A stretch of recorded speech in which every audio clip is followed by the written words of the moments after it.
What's up, chat room? What's up, Facebooks? What's up, YouTubes? All right, we're going to get started here in just a couple minutes. Let some people hop into our chat here on the YouTubes. Appreciate everybody in there, and also on the Facebook. I can't follow the Facebook chat, but I know you're in there. Thank you so much for watching us on the Facebook. If you want to see the live chat, the best way is to do it on the YouTube, but I always go back and read them both. So appreciate those messages. Appreciate the support, those of you that are watching on YouTube. Or I mean on Facebook. Ty the Raiders in there. Kill Jadis. Oh my gosh, Kill Jadis. You sent a novel today, man. I appreciate your novel, but it's a novel. We're going to get to all that. We got a lot of voicemails, a lot of emails to get to tonight. Actually, just a handful of voicemails, tons of emails. Lots of content, though, man. We got tons of stuff to talk about tonight. So let's go ahead and kick this thing off. Michelle Sweat's in there. Ron the Materator is in there. It's the family's starting to show up. So let's go ahead and get this thing kicked off. Welcome to Raiders Fan Radio.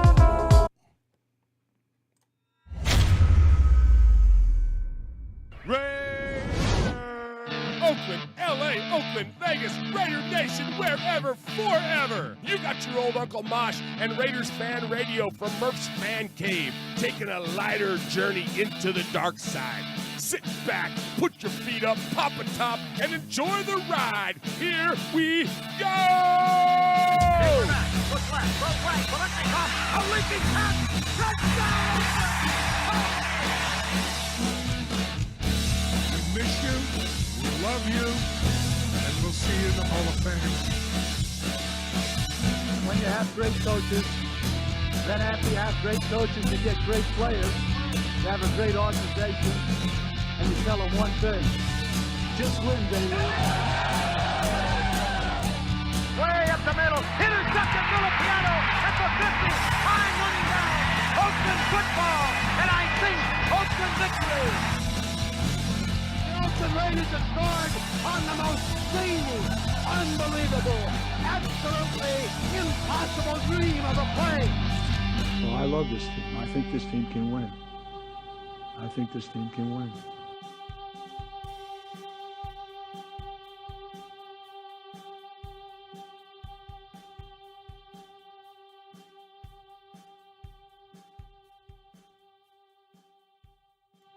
What is up, Raider Nation? Your buddy Murf back once again for what we hope to be a fantastic episode of Raiders Fan Radio, episode number 197 of Raiders Fan Radio, coming to you live here from Murf's Fan Cave. Just me tonight. Another podcast selfie, man, in this crazy COVID world that we're living in. Plus, Uncle Mosh has got, he's got a lot of responsibilities, and he's what does he always say? Molding the minds and educating. I always mess that line up. It's molding the minds of America's youth and educating the masses, I believe is what he always says.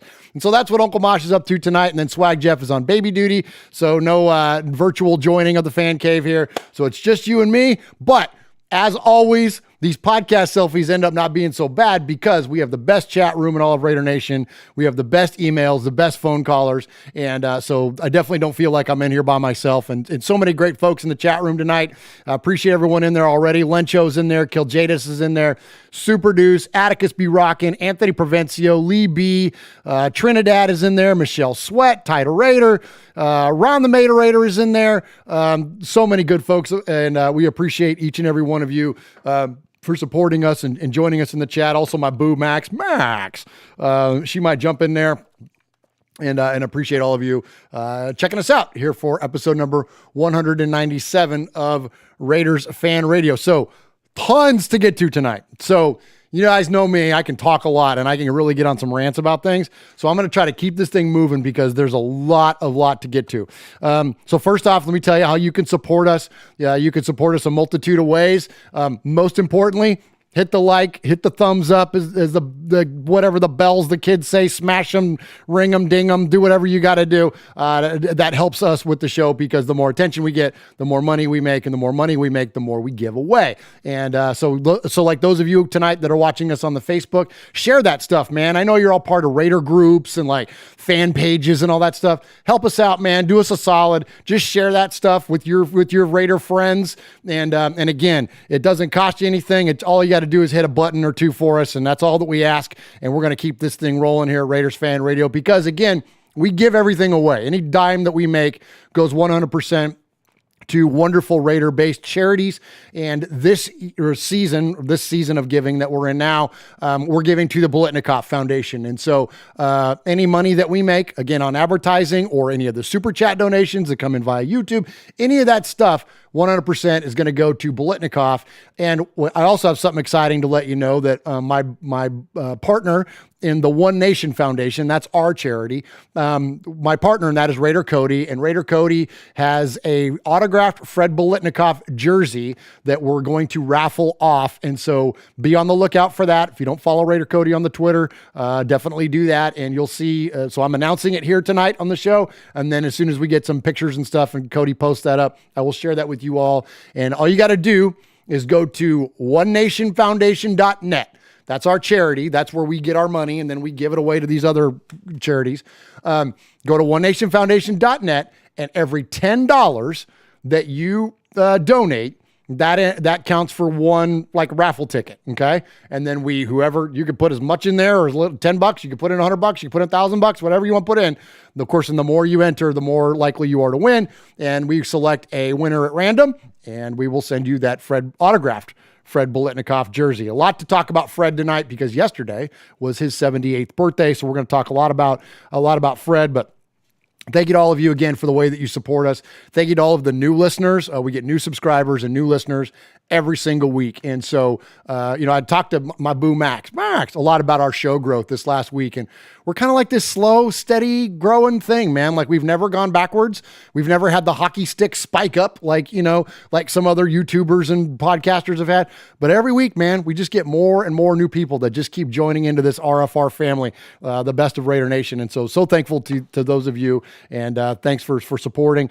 So for those of you that are new, my name's Murf. I usually do this with two other co-hosts live here in the fan cave, but in this crazy world that we're in, we're distanced out. So unfortunately, it's just myself tonight, but normally jump in here and we have a real good time talking about the Raiders. But we take a lighter journey into the dark side, as we say, because we're not all freaking hardcore about it. Like, we just like to have fun. We like to celebrate this Raider Nation fandom, this family, if you will. And so anyways, have fun, enjoy it while you're here. We even get Kansas City fans in the chat. Hefe KC, bro, I'm telling you, you might as well become a made man. He's in our chat every single week. It's crazy. Thanks, Hefe and KC. Man, it's great. Like because there's a lack of content in Chiefs fan radio. Like, what else are they going to do? They're going to come check our stuff out, right? So anyways, appreciate everybody in the chat too, by the way. Hey, there's my boo. There's Nashy Max in there. Michelle Sweat, as I mentioned, Ron the Mater Raider, Tider Raider, Kel Jadis, Lencho, Super Deuce, Atticus B. Rockin', Anthony Provencio. Face says, yeah, make me, baby. And so I appreciate all of you. Glocks or Us says, dope jersey, Murph. Thanks, man. I just got this. It's the Howie Long 1988 Mitchell and Ness jersey, man. It's one I've been looking for a while. I don't know if you guys have looked to try to find Raider jerseys lately. They're hard to come by, man. And if you do want to find one, you can go to our RaidersFanRadio.com website, click on gear. That takes you to the Fanatics website. It doesn't cost you anything extra, but a portion of the money that you spend, we get back from Fanatics, and that goes to One Nation Foundation. Anyways, you can search around there and look for jerseys, but they're hard to find.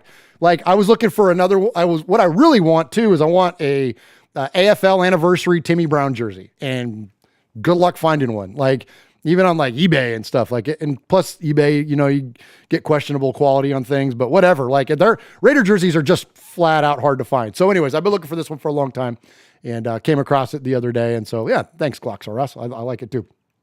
Okay, let's jump into the show. Enough housekeeping and enough self-promotion, although we are going to do a little more of that here in a minute. But let's talk about episode number 197. So my co-host Swag Jeff, my best friend in the whole world, he always takes our episode number, which in this case is 197, and ties it back to something significant within Raider Nation. And so this week, Swag Jeff called this in, and let's check in with Swaggo and see what he's got. What is up, Raider Nation? It's your boy Swag Jeff coming at you with episode number 197 of Raiders Fan Radio. Sorry about last week. I forgot to make the call, but I'm sure Murph handled it just fine. But this week we're talking about episode number 197, Each week, Swag Jeff takes a significant moment in Raider history and ties it back to a significant moment in Raider history. And so this week, episode number 197, we're going to go back to the year 2009. The 2009 Raider football team, not a very memorable season, 5-11. The most exciting news that year was that it would be Jamarcus Russell's last season in silver and black. Raise him and praise him. Hallelujah. That season, the team scored 197 points. That's right, 197. We are not going to discuss that the defense allowed 379 points that season. We scored 197. Have a great show. Thank you, Swag Jeff. Appreciate that. And more Jamarcus Russell to come, because Capo brings up Isaiah Wilson later on. And Isaiah Wilson is widely regarded as the biggest bust of recent history. And so there was a poll that went out or not a poll, but it was like Clay Travis on Twitter, if you follow him. He asked the question, is Isaiah Wilson the biggest bust in all of draft history? And I said, easy, Clay. No, we get that award with Jamarcus. So anyways, all right, let's get some contact info and then kick it off. All right, boys and girls, pay attention. You got your old Uncle Mosh here with an update. That's right. I got some stuff for you. Take out a piece of paper, a pencil, a pen. Heck, use your pocket knife and carve the info into your dashboard as you're driving down the highway. First off, you need to like us on our fan page on Facebook. That's right. Go to Facebook at Raiders Fan Radio Podcast. Don't forget about the Twitter. You know your old Uncle Mosh, he twits now. That's right. Go to at Raiders Fan Radio. Also, don't forget the Instagram at Raiders Fan Radio. Or what about our website? That's right, RaidersFanRadio.com. Heck, if you want to, you can even email us, show at RaidersFanRadio.com, or call us on the Raiders Fan Radio hotline, 909-345-3346. That's 909-345-3346. Don't forget Murph's Fan Cave on the YouTube, where you can get all the show links like the Fan Club Blitz with Splatterhead and Fitz. Find all our stuff on podcast providers like Stitcher, iTunes, and Google Play. All right, did I hit the time limit? Good. All right. Appreciate Uncle Mosh. Of course, miss him along with Swag Jeff here in the Fan Cave, but appreciate all of you that are joining us live in the chat room, everyone on the Facebook, and of course, Kill Jadis. We're on the Mater Raider, Chucktown Raiders in there, Lee B, Anthony, Tida Raider, Gloxa Russ, Kevin the Raider Nerd. What's up, Kevin the Raider Nerd? Jumped in there. Michelle Sweat, Atticus B. Rockin', Raider Steve. What's up, Raider Steve? Appreciate all of you joining us. And so, all right, let's kick off the top of the show with a little bit of respect. We don't do props. We don't do shout-outs. There's nothing wrong with those things. But around here, we like to give it a little respect. Respect, Raider Flash. What's up, buddy? So we like to give respect. So I want to give respect to the man that really, I'm gonna play a clip here in a second, but a couple of years ago we had this change. You guys hear, if you listen to this show frequently enough, you hear me talk about it enough, probably. And if you get sick of it, I apologize. But it was literally the biggest fan's dream come true, and that was us going to the Bolitnikoff the Bolitnikoff annual foundation dinner, and we had the opportunity to meet all these wonderful legends of the Raiders, and so getting to meet Fred Bolitnikoff and was an absolute just joy as a fan for somebody that literally, looked at him like he was a superhero when I was a kid. And so anyways, Freddie B turned 78 yesterday. So happy birthday, February 23rd to the legendary Fred Bolitnikoff. It also was my youngest son's Vinny's birthday, and my good buddy Jimmy is his birthday as well. But so it's a special day for us anyways. But now, with getting to know Fred and reflecting back on that as a fan, it's just, really, really cool to honor him. And so, these now these guys are, they're getting up there a little bit, guys like Fu and Hendricks and all these guys, you know what I mean? And so, and sadly we've lost already some legends like Stabler and Tatum and whatnot. So anyway, so glad to still see Fred up and running and doing incredibly well and incredibly healthy. And so, yeah, just much respect to Fred Bolitnikoff, our first ever Super Bowl MVP for the Oakland Raiders. And just love to honor him. And so I'm going to play our Bolitnikoff Foundation presentation. This is I've never played it on the show live. It's loaded on our YouTube, but I'm going to go ahead and play it here live so you can see it. This is myself and Mosh and Swaggo presenting our check live at the foundation dinner last year, or 2 years ago. Now we've got a special guest we'd like to bring up. Can I please have Murf to the stage? Murf, where you at? There he is. Just so you know, Murf is an avid Raiders fan. He did a radio show where he raised some money. He has a special presentation to Fred and Angela. Murf.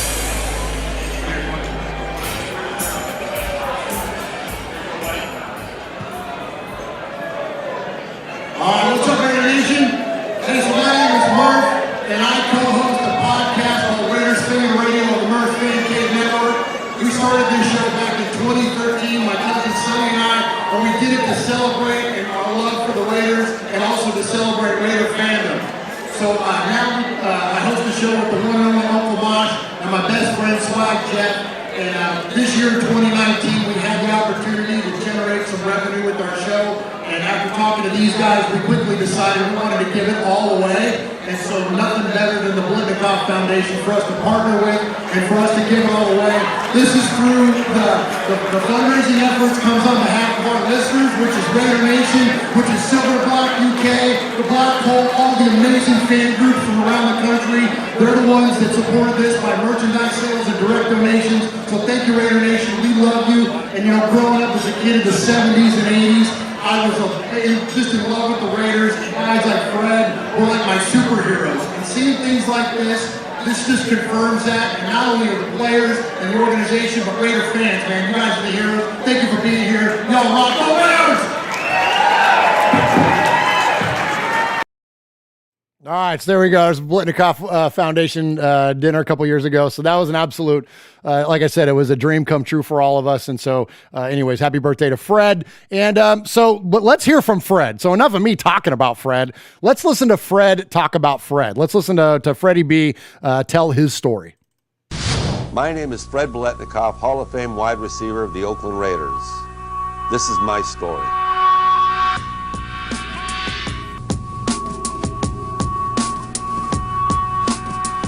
At an early age, I knew I wanted to be a professional football player and a wide receiver to boot.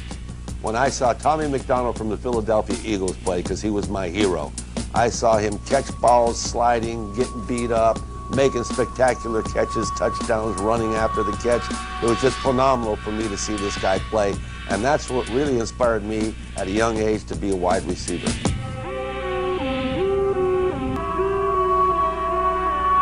You know, I finally realized when I could be that type of wide receiver like Tommy McDonald. It was in college football at Florida State, and then my first couple of years when I came to the Raiders. Then I knew the way I was playing, the way I was catching the football, the way I was running routes. Back goes LaMonica to pass. He looks, he's throwing deep from Blitnikoff behind Clark, and he's got it! Touchdown Raiders! My early years at the Raiders, I struggled just like any young kid coming into professional football. The adjustment that I had to make, I was ready for at times, and then at other times, I wasn't ready for it. The mental part and the physical part, to me, there had to be a connection, and it took me a great deal of time to get those two things connected.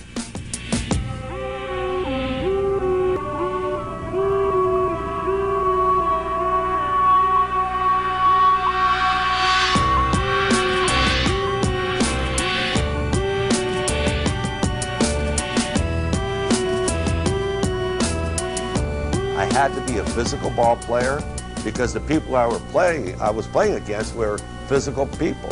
It was something that was critical to me because I had to understand at an early age, and I had to understand quickly that this was a physical game. During my career, I was very fortunate to be able to play with three great quarterbacks: Tom Flores, Darryl LaMonica, and Kenny Stabler. Each of those quarterbacks had their own style. Tom was more of a soft passer, liked to throw the ball deep, liked to see you run deeper routes, but Tom was a very accurate passer. Darryl LaMonica had a rifle arm, and Darryl was going to try to get the ball into you no matter what the situation downfield was. Kenny Stabler, versus the other two was more of an anticipator. Kenny could get the ball up in the air at the very end of your route, and when you turned around, the ball was almost on top of you. So I had that opportunity to play with 3 outstanding quarterbacks and 3 different quarterbacks, and that really helped my career tremendously. On a slot left, Raiders third down now, and still 6 to go. Deep bomb being thrown to Biletnikoff up the left side. Leaping catch, end zone, touchdown Raiders! I'm Fred Biletnikoff, and this has been my story.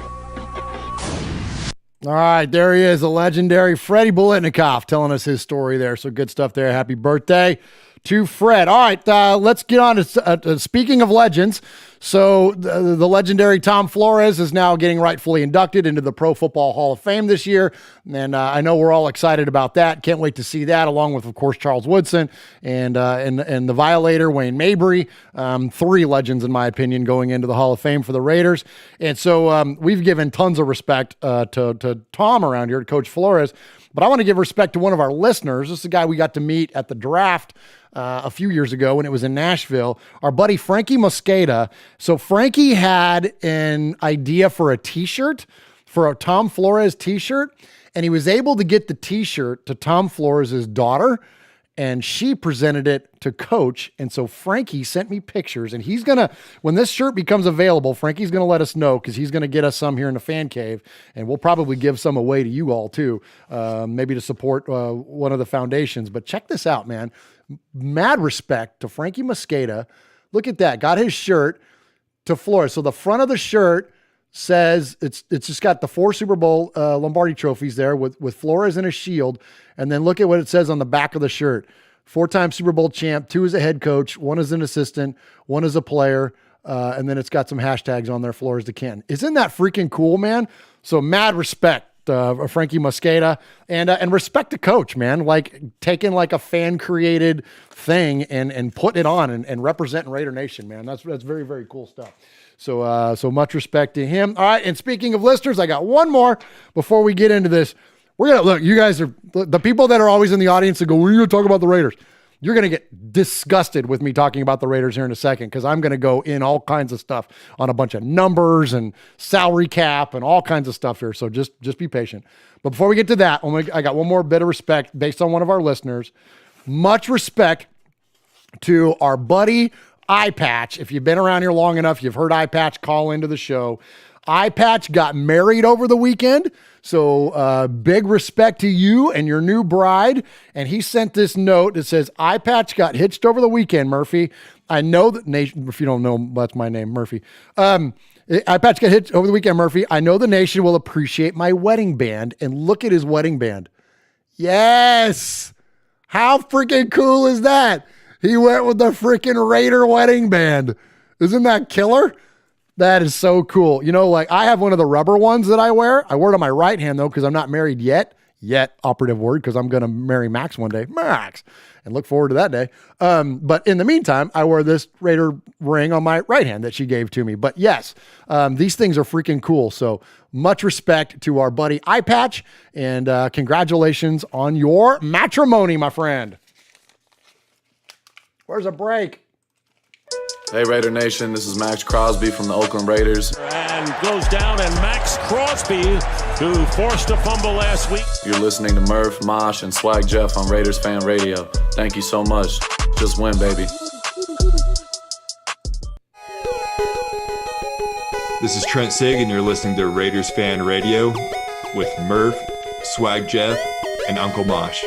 Just win, baby.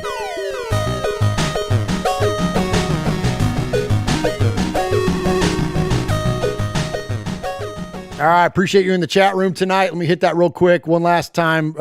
Lee B, Ron the Materator, Glocks are us, Coach Davis. What's up, Coach Davis? Raider Flash, Chucktown Raider, North Star. What's up, North Star? Aaron the Q-Dog Raider, Tidal Raider. Who else is in there? Chucktown Raider's in there. Carlos is in there. Lee B is in there. Michelle Sweat is in there. What's up, Jeff Murphy from Domenico's? Got a chance to see Jeff earlier today. Swag and I had lunch down there at Domenico's. amazing as always. Appreciate the fuel up before we do Raiders Fan Radio. Appreciate everyone that's in there tonight. And also we appreciate the donations. Appreciate Aaron the Q-Dog Raider and Ty the Raider tonight, both with donations in the super chat. 100% of that money, as you all know, will go to the One Nation Foundation, and we appreciate you very, very much for that support. And again, in this season of fundraising, we're giving it to the Biletnikoff Foundation. So thanks you guys. We really do appreciate those donations, each and every one of them.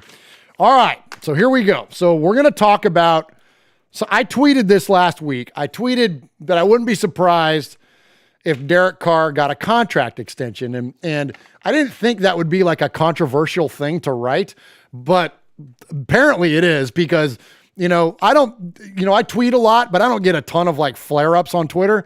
But some things like will flare up, and all you got to do is mention Derek Carr. No wonder some people talk about him all the time. And I'm not saying that to take a shot at them, but like no wonder they talk about him all the time, because you want to get clicks, you want to get attention, you want to stir up your Twitter account. Just say an opinion about Derek Carr, and it's like Raider Twitter goes.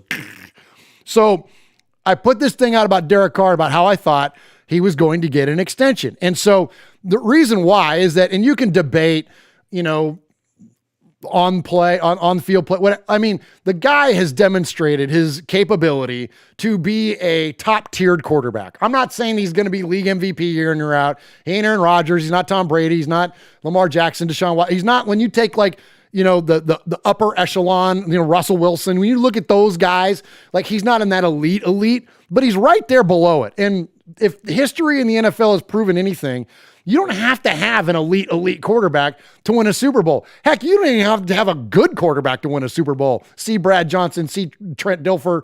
You know what I mean? Like, you just got to have a really good quarterback. I don't know, like Joe Flacco, right? Like, you look at those kind of guys.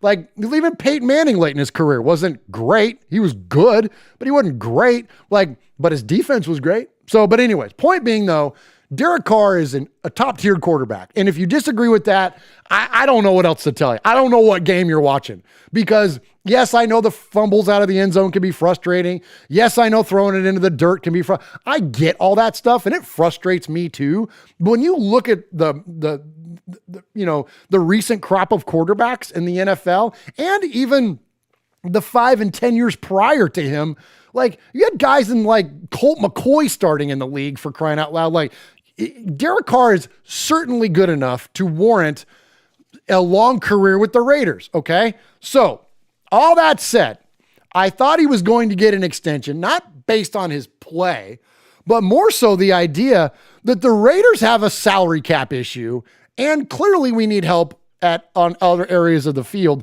mainly on the defensive side of the ball. And if we're going to be able to sign anybody on defense, we got to have room. So how do you make room in the NFL? Is that you got to do it by restructuring or rebalancing or re-signing on contracts. And so I'm going to cover kind of what those things look like. Uncle Mosh and I started this segment a long time ago. We have done this a long time around here, but we called it Murf Fundamentals. And this is basically where like I would kind of like break down and give like a 101 answer or explanation around a thing. And I know a lot of you know this stuff already, so I'm not like talking down or something. Like, you guys already know this stuff already, but just as an exercise for us to kind of all go through it together, like to kind of wrap our brains around what the Raiders are doing, let's go ahead and jump into this, what now we'll call this episode of Murf Fundamentals. Hello, boys and girls. Thanks for joining me here today as your old Uncle Mosh takes us to class. Most of you have heard the phrases Hail Mary, shotgun, or onside kick, but have you ever wondered what the heck a Mike, Sam, or Will linebacker did? Do the phrases run and shoot, bull rush, and nickel dime packages make you want to go pooch punt the Wildcat? Well, you're in luck. My little nephew Murf has a new flea flicker of a segment called Murf Fundamentals, where I ask him a question and he tries to teach this old dog some new tricks. All right, so this is to help out Uncle Mosh, bring him along on what these things are, but it might also be a little bit of help for you all out there too. Also in the chat room, by the way, I was catching up while I was playing that. It was Lee B in the chat says, plot twist: Murph's name is Jeff, Swag's last name is Murphy, And we're already familiar with QB Jeff. Do the math. Well, what's funny about that, my first name's not Jeff, it's Josh, but and Swag's not a Murphy. His last name is Wood. But Jeff at Domenico's, his last name is Murphy. So there you go. So there actually is math to be done there. Okay. Here we go. So rebalance. So there's three ways, again, I mentioned that you can make cap room. Okay, the first way is to rebalance or to balance if you're signing a fresh player. It's basically the way that like the Chiefs can go out and get a guy like Sammy Watkins, and they can get him, and like you look at the Chiefs and you're like, how the crap can these guys afford anybody? Like all they do is sign like high profile superstar. They sign Tyrann Mathieu, they sign Sammy Watkins, right? Like they sign these huge players. Like how do they do it? They got a $500 million quarterback. Well, the reason how they do it is with this rebalance. Okay. So basically what a rebalance is in year one of these contracts, the cap hit will be the minimum base salary. So whatever that is for that player and his veteran status, the minimum base salary based on how many seasons he's been in the league is how they accrue that. And then they prorate a signing bonus, okay, over like, say, a 3-year contract. So you have a 3-year contract that's really cheap in the beginning. It's got a signing bonus that kind of hits in year 2. And then year 3, that money starts to come off the book. So basically what you can do is that like you can sign them so you get them cheap for year 1. You're kind of married to them for year 2. Like you really don't want to cut a guy in the second year of that type of a restructured deal. But then year 3, you can part ways with them. So there's no lingering effect. So that's kind of the first thing that you can do. Well, the Raiders really don't have a ton of players, I don't think, that we're going to sign that way. Reggie McKenzie used to do that. Reggie McKenzie would bring in guys on those types of deals or with no signing bonus at all. So we could just kind of get them in and move on from them quickly. I do think we're going to see some maybe restructuring. This is where you could start to talk about Derek Carr. Restructuring is when teams, of course, have limited cap space like the Raiders do, and you can sign the team to sign the player to a large deal. Okay, so what this does is that you will take then the player's base salary in 2020 and then stretch that out over the remainder of their contract. Okay, which makes it's pretty easy to understand that, right? You take a portion of it off the books and then you put it on to the next upcoming years as like guaranteed bonuses or whatever, right? You can prorate it out. Well, the problem with Derek is that he's only under contract until next year. Okay, he's only under contract until the end of the 2022 season, and then he becomes an unrestricted free agent. So really, restructuring isn't really a good play for him because he doesn't have like 5 years left or whatever. You saw the Bears did this with Khalil Mack, like in the second year of that fat contract that they signed with him. They restructured him because he had 5 more years to go or whatever it was. So they can't do that. So what are they going to do with Carr? I think they're going to re-sign him. Here's why. So Carr has 2 years left on his deal, as I mentioned, and he's got a $19.5 million base salary, okay? He's got a $2.5 million signing bonus, which hits the books. All right. And that was part of a $12.5 million signing bonus that was stretched out through the whole 5-year deal that he signed originally. But he's a $22 million cap hit this year. So with Derek Carr, if you restructure him by adding, say, a 3-year deal, okay, and you remove like say $15 million of his base salary and add that to the 3-year extension, okay, to his contract, you now got Derek Carr under contract until he's 35 years old, and you have a surplus of $15 million to spend this year. Now, here's the thing about the Raiders. As of right now today, they're $18 million under the salary cap, okay? So even with restructuring Derek on something similar to what I just said, and we'll just use this hypothetical, say they do that, because that's a likely scenario or a common scenario. They do that, and he's now the Raiders are short $18 million, and they've taken this other money and put it out to the future. Well, if we fast forward to next year, the 2022, if the Raiders don't make a change to any contracts right now, we will have a surplus of $72 million against the salary cap in 2022. And in 2023, we will have $210 million surplus against the salary cap. So what does that tell you? So that tells you that they have all the room in the world to do something like this, to re-sign him and stretch him out. All right. So that's the first step. All right. That's step 1. Then as we cascade down the list, and I got my list of Raiders players and the highest volume contracts here. This is where it gets real interesting real quick. So as I mentioned, the Raiders are $18 million over the cap right now. Well, they cut Ty Williams today, like as we were going to air. Ty Williams is gone. See you, Smoochie Williams. Missed you, or we didn't because we never barely saw you. So he's gone. Okay. So Tyrell's gone. And, we all had high hopes for the guy, and I hate it that he kind of went out injured. And, I hope he finds a successful career somewhere else. I don't, wish anything ill upon him, but he didn't do us any favors as Raider fans. So he ain't a Raider anymore. So see ya. All right. So Tyrell Williams gets cut. All right. So that's $11 million of positivity against this cap. Okay. It's actually 11.6. So if you take the $15 million, say, that I talked about with Derek Carr on a re-sign, then you cut Trent Brown. That gets another $14 million. LaMarcus Joyner could be a maybe if we have an almost $9 million savings on him. Marcus Mariota, if they just release him flat out, that's 10.7. Gabe Jackson, that's one I don't feel great about, but if we moved on from him, that's 9.6. Richie Incognito is 5.4. And Jalen Richard gets you another $3.5 million. So what that means is that if you don't count LaMarcus Joyner, we could come out with $69 million of positivity against the cap. Or if you do decide to move on from Joyner, that's $78.5 million. Now I mentioned the Raiders are $18 million over the cap. Well, what I just described to you right here, that gets us to 78. So then you take off that 18, guess what? We got $60 million to go sign players.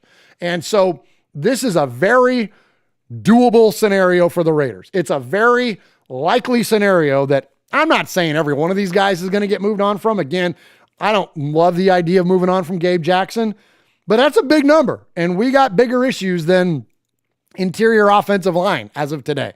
We saw what happened when we had replacement guys come in and play out interior offensive line. Pretty good success. I mean, all things considered, right? Denzel Good did a great job. So there's just a lot of things to be considered there. And don't be surprised if you start seeing the Raiders make some serious contract moves here in this off season. And another little footnote to that. If you make those moves that I talked about, that leaves you 6 open roster spots. And guess how many draft picks we have before we've acquired any of them on a trade? Say if we involve Marcus Mariota or anything like that, we have 6 draft picks. So I would not be surprised to see us extend Derek Carr first and foremost, and then start moving on from these contracts. All right, let me get a little breath here, and then I've got some more stuff to jump into on Raiders news.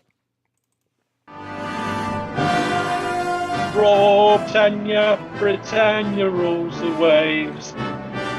This is Keith Smith, the Crusader Raider, calling you from London, England. And you're listening to Raider Fan Radio. And we're in Murph's Cave, and I tell you, this is the only place you need to be.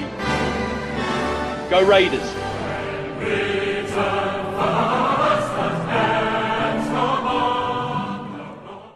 All right. Appreciate Keith Smith. Appreciate everybody that's in the chat room already. Appreciate you joining us in there. And lots of good conversation going on in there. And it's hard for me to keep up with the chat during the course of the show, but I always go back and read it. Anybody on the Facebook, same thing. I appreciate you jumping in, and I always go back and enjoy seeing your comments. So don't think I'm ignoring your chat room, especially I see some new names in there. I'm not ignoring it. It's just hard for me to keep up. And so we will definitely, I will definitely check back in with that. And you can always email us or contact us to anytime, show at Raiders Fan Radio or 909-345-3346. All right. Let's see here. So I've got an interesting clip to play for you. This was sent to us by our good buddy, Big Raider Trucker, Emiliano. And he sent this, I don't like Colin Cowherd. I think that he's like one of those guys that's like, if you say the same thing enough, he's like Mike Florio to me. Like if you just keep repeating the same thing over and over and over and over and over again, eventually you'll be right. And it's easy to have an opinion like that's negative about the Raiders because, 31 teams lose every year. There's only one team that wins the Super Bowl. And so you can say, that team sucks or that quarterback sucks or that coach sucks or that whatever sucks. And the odds are you're going to be right. Like, what's hard to do? have faith. You know what I mean? It's hard to, obviously I'm a Raider fan, so it's easy for me, or it's easy for you in the chat room. But think about that. It's hard to sit here in this chair or in this chat room, or when you do go online and have an opinion of like, you know what? I think John Gruden's pretty good. Like, no, I don't think he sucks. No, I don't think Derek Carr sucks. You know what? I do kind of have faith in Mike Mayock. I kind of do have his faith in his ability. That's hard to do because the odds are, if you just say they suck, you're going to be right because more teams in the NFL lose than they win. So it's not a hard take. Does that make sense? And that's why I have such a case of the ass for so many people that are in, mainstream media, and even some of the beat guys and stuff. But when it comes to like Raiders commentators, like it's just a pet peeve. It always has been, going back to Tim Kawakami back in the old days when I used to read the Mercury News when I lived in San Jose. Like he just hated the freaking Raiders. Like it just always came out. And so anyways, that's not the point of this story. The point of this story is Colin Cowherd had somebody, I don't even know who this is on here, on someone on his show, and they were talking about whether John Gruden was a good coach or not. And Emiliano sent this to us, and I thought, for the fairness of the discussion, despite my feelings about who the guy is, I thought it was a fair discussion to engage in, considering where we're at now in John Gruden's second stint with the Raiders. When do we look at Gruden and say, you know what? Maybe he's just not that good of a coach, and maybe this isn't working. And I think we say that right now, Colin. It feels like Gruden doesn't have a direction, and he doesn't have really a core philosophy. And I think it all kind of stems back to he's very, very impatient. And I think the best coaches, and Coach Reed, but even just being around Urban or Saban or Belichick, they have a vision, a big picture. They can see a day ahead, 6 months ahead, 3 years ahead. It feels like Gruden kind of lives hour to hour, day to day. And that gets you in trouble, especially in the modern day NFL. And I think if you go back to when he was crushing it with the Raiders, when he really became a star, right, in the late 90s, Al Davis hadn't lost it quite yet. And Al was the boss. Al was picking the players. And I think Al really helped John out. And once John got traded for multiple first-rounders, the money, he's been the boss ever since. And it has not gone well. When do we look at Gruden and All right. So, okay. Now, there's a couple things that I don't even know who that is. I wish I knew who that was. And it's not that I'm not wanting to give them credit for that soundbite. I just don't know who it was. I don't know if that's like some frequent contributor on his show. If somebody in the chat room knows, let me know.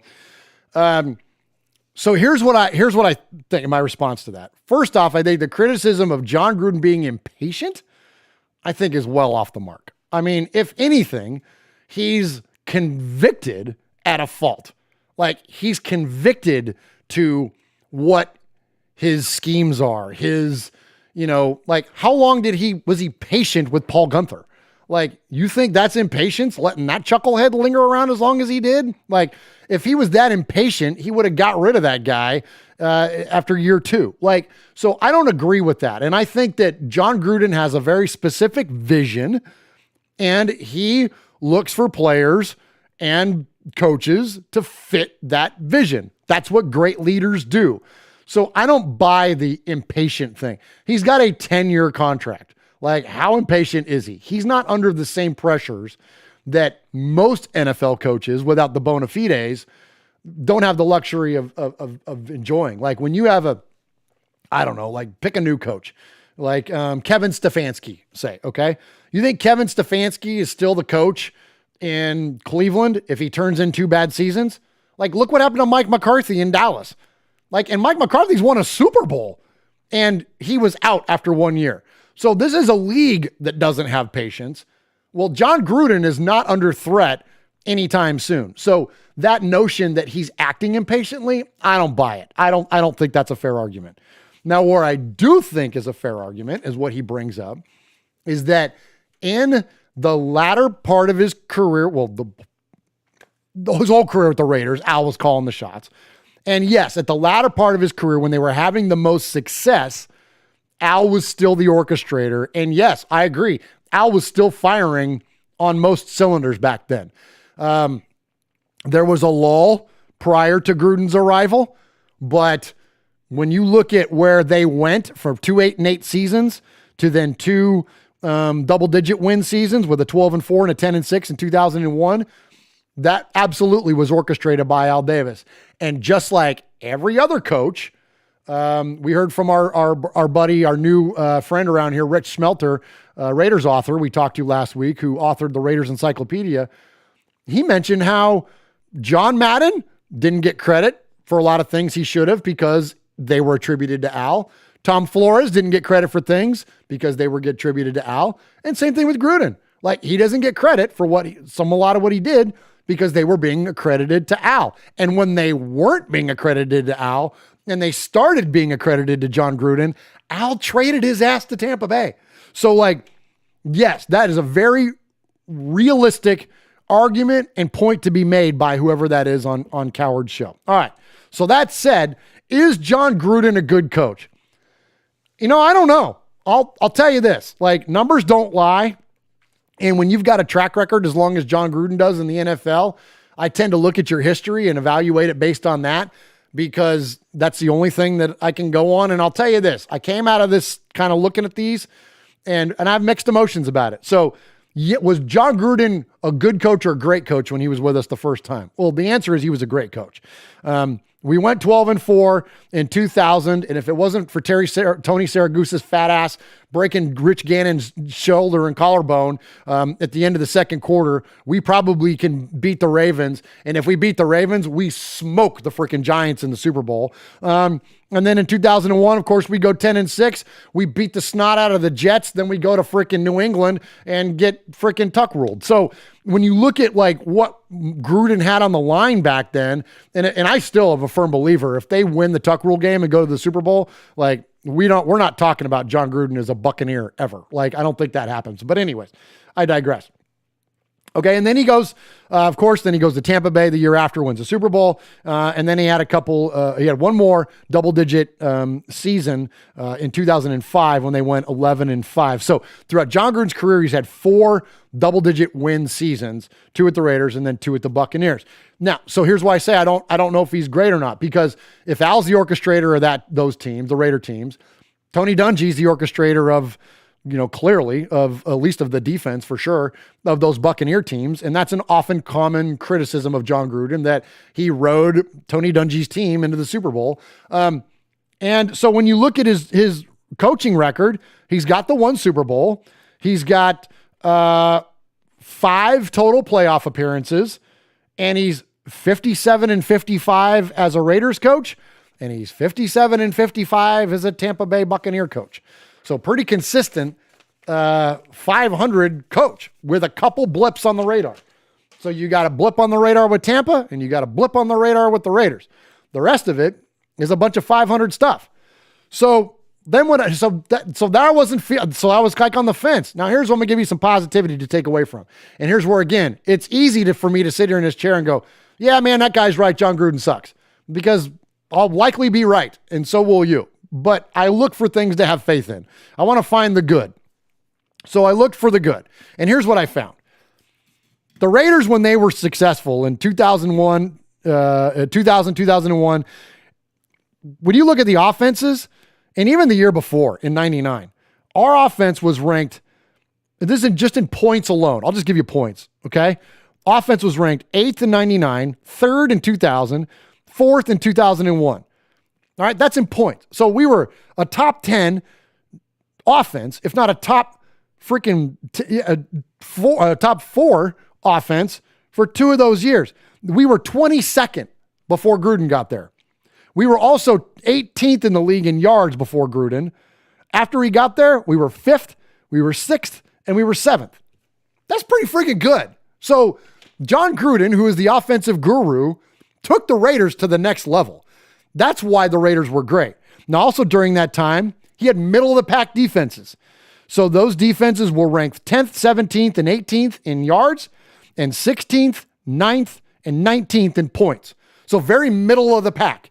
So you got a pretty good offense and a middle-of-the-pack defense, and we were playing in AFC championship games. Like, you feel me? Like, that's not that far off the mark of where we are now. So what are we now? Well, in John Gruden's return in 2018 in yards, we were 23rd. Then we went to 11th. This is offensively. And then we went to 8, top 10. We were 28th in points in 2018. Then he took us to 24 and now 10. So top 10 offense in 2 categories. Now what's the defense been? On defense in yards, 26th, 19th, 25th. Here it gets worse. Points, 32nd, dead ass in the league in 2018, 24th in 2019, and this last year, in 2020, we were 30th in the league in points allowed. So here's where I'm going with all this. Is John Gruden a good coach? I don't know, but he's got us trending in the right direction. And based on his history, if you give him half of a defense, we're not talking about Derek Carr. This conversation revolves around Derek Carr and the defense constantly. But let's look at it from a coaching perspective. If you give John Gruden a middle of the pack defense and a top 10 offense, which we have, he wins championships. He is making it to championship games historically as a coach. We're not that far away. We're a few pieces away on defense. And I think that there's light, okay? There's light at the end of this tunnel. So speaking of that, let's take a quick break, and then we will get into some defensive acquisitions that the Raiders could be looking at. My name is George Wheeler, played defensive guard for the Raiders in Super Bowl 11, and I'm a fan of Raiders Fan Radio. We have a go for main engine start. And we have main engine start. 2, 1. Booster ignition and liftoff of Discovery. Hello, I'm astronaut Jose Hernandez, and you're listening to Raiders Fan Radio.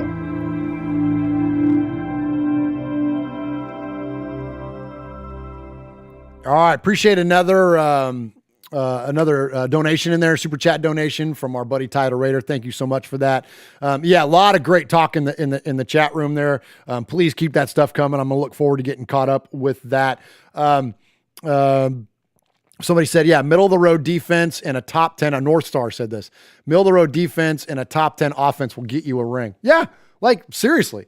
Like again, we're not that far. So what do we need on defense, man? Well, clearly we need pass rush.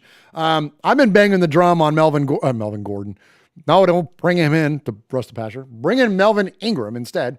And so I've been talking about Melvin Ingram. I think he'd be a great rotational player for us. I think that he definitely gives somebody to put on the opposite side of Max Crosby, who clearly needs some help because the guy can't get to the quarterback by himself, especially when he's got broken hands and shoulders and whatever else he's got that guy was dealing with this year. But we need to balance out that pressure going on there off the edges. And I think Melvin Ingram would be excellent. And it's not just my opinion. It's also the opinion of ex-Raider James Jones on NFL Network. Let's go check in with JJ.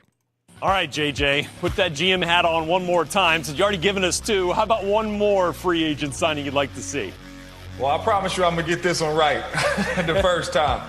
Hey, Melvin Ingram to the Raiders. I'm telling you, a pass rusher who could get after the quarterback, who's an athletic dude. He can make plays all over the field. We know the Raiders need pass rushers to get back there and get the quarterback off of his spot. I'm telling you right now, this dude is an absolute baller.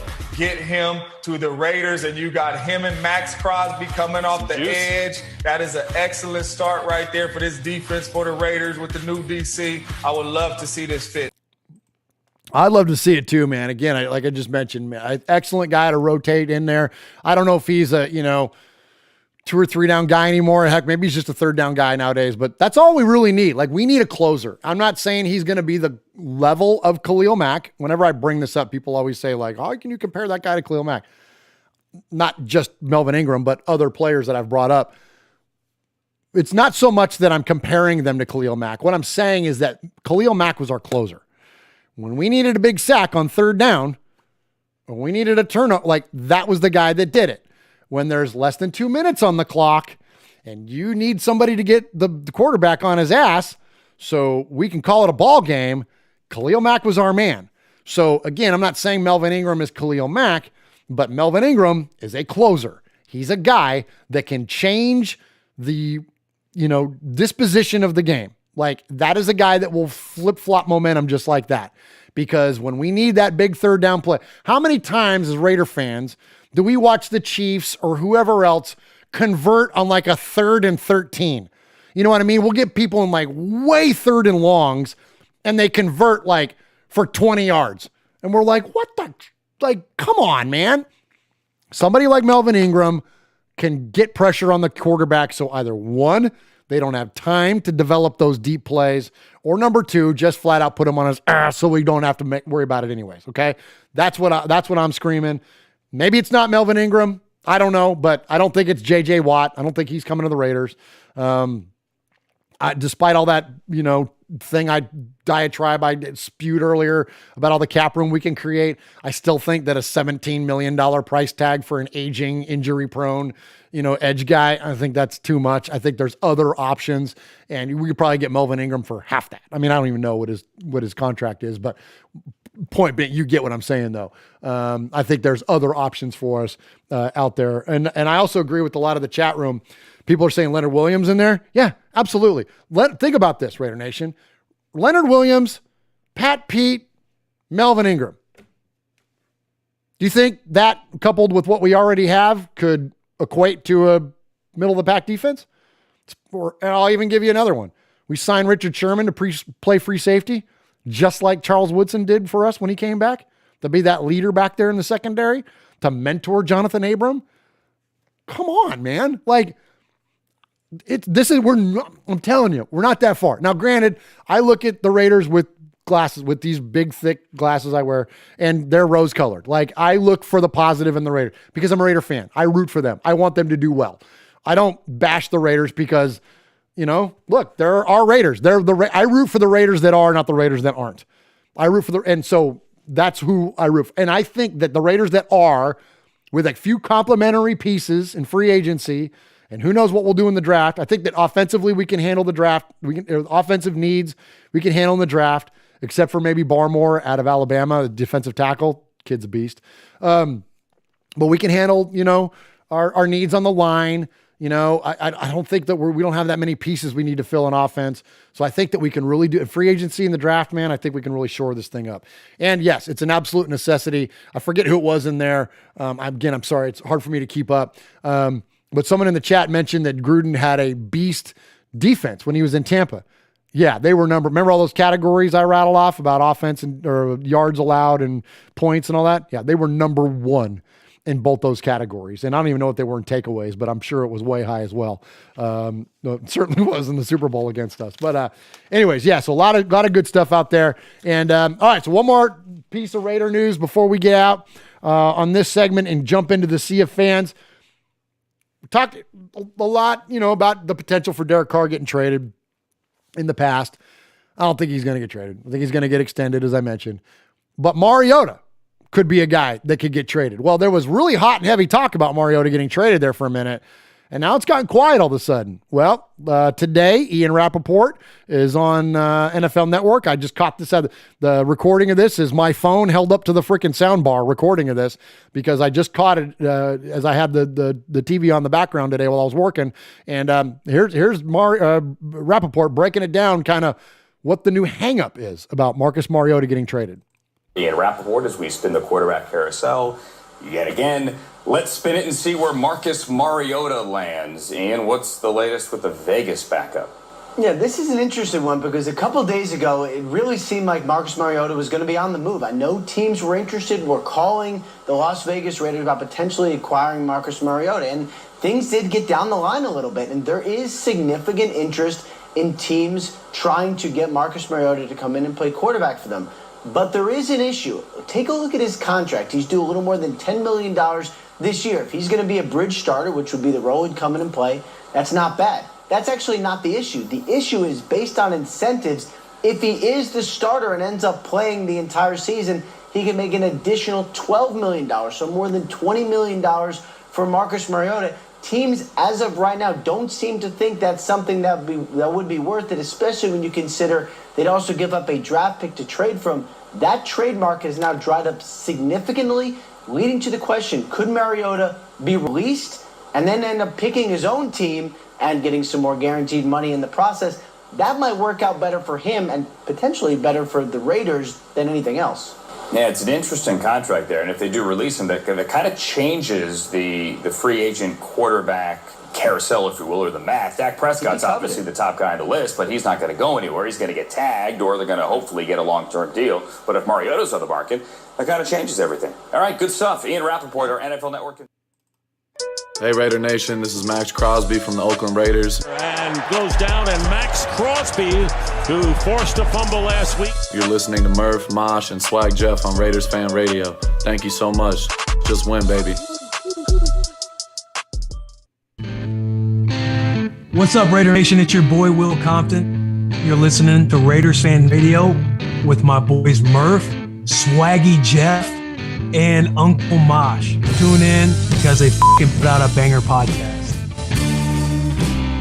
All right, appreciate all of you in the chat room tonight. Appreciate everybody on the Facebooks. Oh, the Twitch. I forgot about Twitch. I've been ignoring our Twitch friends. Appreciate anybody that's on the Twitch watching us live there tonight. And yeah, again, on Facebook and then our chat room, of course, here and on the YouTubes. Paul M is in there. Ron the Mater Raider, Sir Raider, Storm, Chucktown Raider, Jeff Wilson, Valerie Pickard is in there. Nice to meet you, Valerie. I believe that's a new name for us.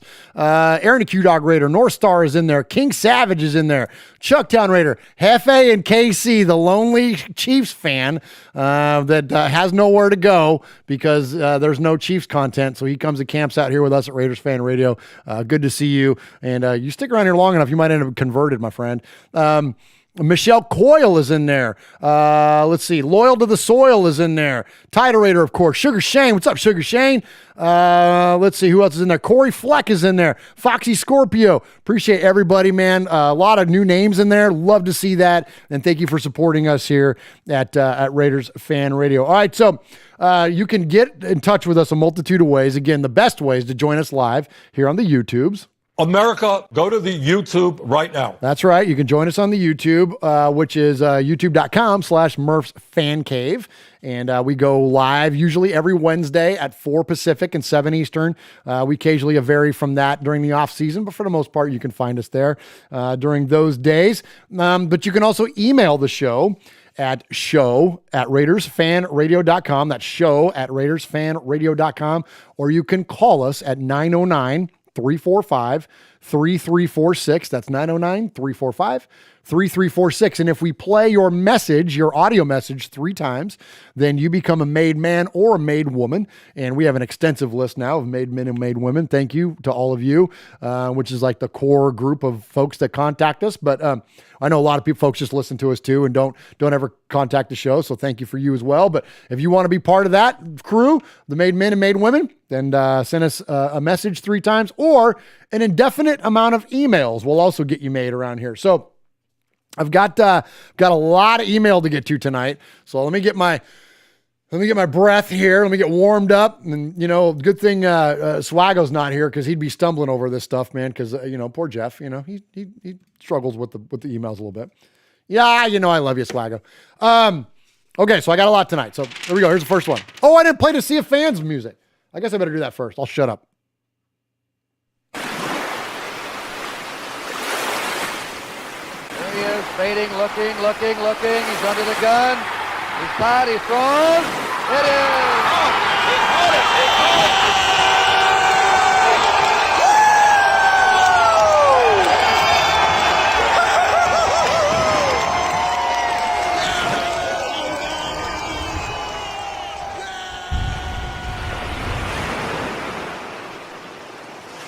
All right, there we go. Now we can make it official. I appreciate you, Gustavo. Gustavo says, my man, Murph. Good. Nice to meet you, buddy. And I apologize. I think we got a lot of new names in there tonight, which is awesome, man. Thank you so much for joining us here at Raiders Fan Radio. All right, let me get to these emails here. First one comes from a new emailer. Speaking of new, Damien, Ohio Raider, he calls him. A lot of Ohio Raiders. Ron the Mater Raider is from Ohio. We got a lot of folks, a lot of Ohio Raider fans.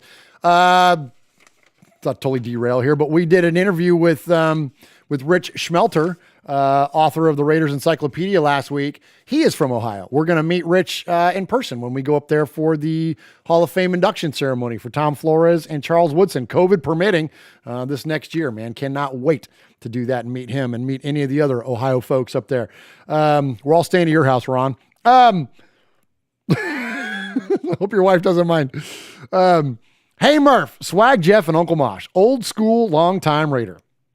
Since free agency is coming up, can you discuss what you think the Raiders should do in free agency?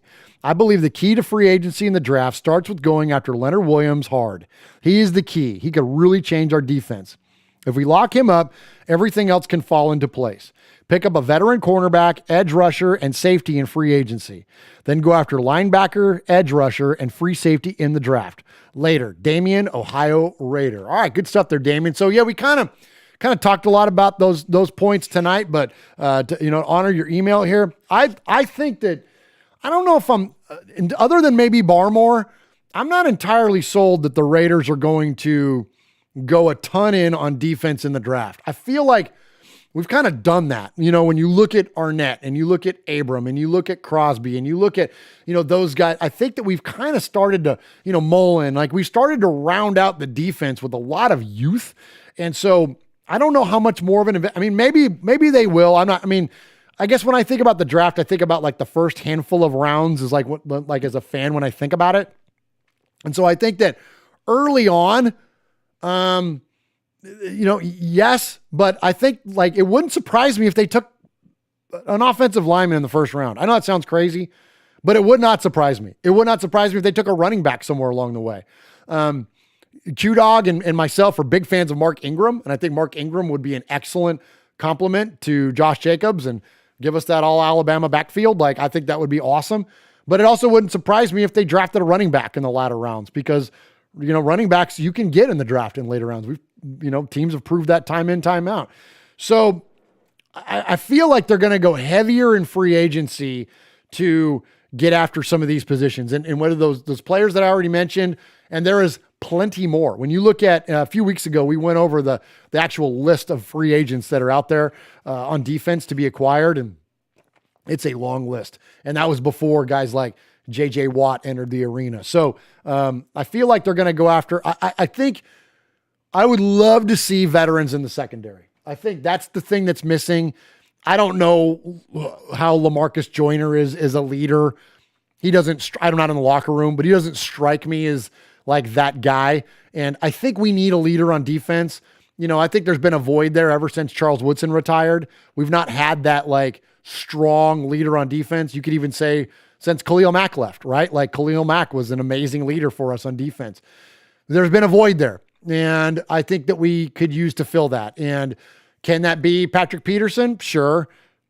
Would it be best to get someone like Richard Sherman, which essentially him and John Gruden ironed out a deal on the freaking radio the other day, because Richard Sherman writes his own contracts and brokers his own deals. He doesn't have an agent. And so, I think that that's a very likely scenario. And Raiders aren't going to bring him in to be cornerback number one. They don't need him to be. That's why we got Arnett. That's why we got Mullen, right? So I think that you can bring him in to be a compliment. I love the idea of converting him to a free safety. Let him mentor, as I mentioned Jonathan Abram, but also like the entirety of our secondary, if not the entirety of our defense. Like that's the kind of guy with the passion and the work ethic that can match this coaching staff. And I think is, he's got Raider written all over him. I've always felt that way. I didn't like him when he was a Niner, and I'm certainly not a fan of the Seahawks either. So I kind of had my thing with Richard Sherman back when he played for those other teams. But if he becomes a Raider, I'll love him. Like, bring on another legendary 25. Like, come on.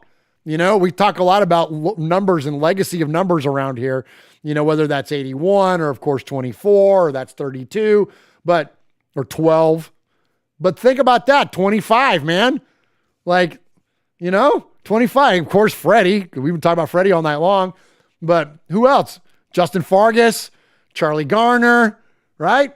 Bring in Sherm, man. I think it'd be killer. So anyways, I hope that answers your question, and thank you for your email, Damien. All right, next up. Good afternoon, RFR. What a week. J.J. Watt is one step closer to becoming a Raider, and we have re-signed our first free agent. We also saw the Hall of Fame officially do Tom Flores right. Now do the right thing and put Cliff Branch in. Amen. If anybody wants to see a tirade about me and Cliff Branch, all you gotta just wait around here long enough. I'll go on one eventually. Put Cliff Branch in the damn Hall of Fame. Long overdue. How the hell does a whiny cowgirl get in? Yeah, Drew Pearson. But a 3-time Super Bowl champ who never complained doesn't. Also, Murph, baseball season is upon us. Let's go Oakland A's. This is our year. Yeah, except they moved on from Marcus Semien, which, listen, I'll save you the entire plight of being an Oakland A's fan for those of you that are listening. But look, man, I've seen one too many of my favorite players get traded away. From Reggie Jackson to Ricky Henderson to Jason Giambi to Nick Swisher to Eric Chavez to, you name it, man. Sonny Gray.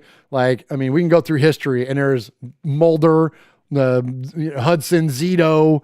We can go through, there's a litany of A's players that have been let go. Jonas Cespedes, Miguel Tejada. It's just over and over and over and over and over again. As a fan, it's hard to be an A's fan. I love the A's. They'll still always be my favorite baseball team, no matter what. They were my dad's all-time favorite team out of any sport. My dad was the most diehard A's. I've got A's logos on his urn over there. My dad was the absolute craziest A's fan, and I love the A's too. And that was passed on to me, and it's passed on to my kids. But it's hard to be a fan when your favorite players get traded away all the time. All right, I digress. Also, me and my brother are trying to get tickets to the draft in Cleveland. If you could hook up a twin with that would be awesome. But if you're headed there to see the next generation of our Raiders, let me know. Yes, we're going. We'll see you in Canton. Anybody that's coming to Canton to watch Flores, Woodson, and Wayne Mabry get inducted to the Pro Football Hall of Fame, check us out, man. We will be there. We will share an adult beverage. Yours truly, Daniel Mangus, proud made man, Gemini Man Award winner, one-time Sizzler Award winner. And P.S., it may still be the off season, but FKC, amen.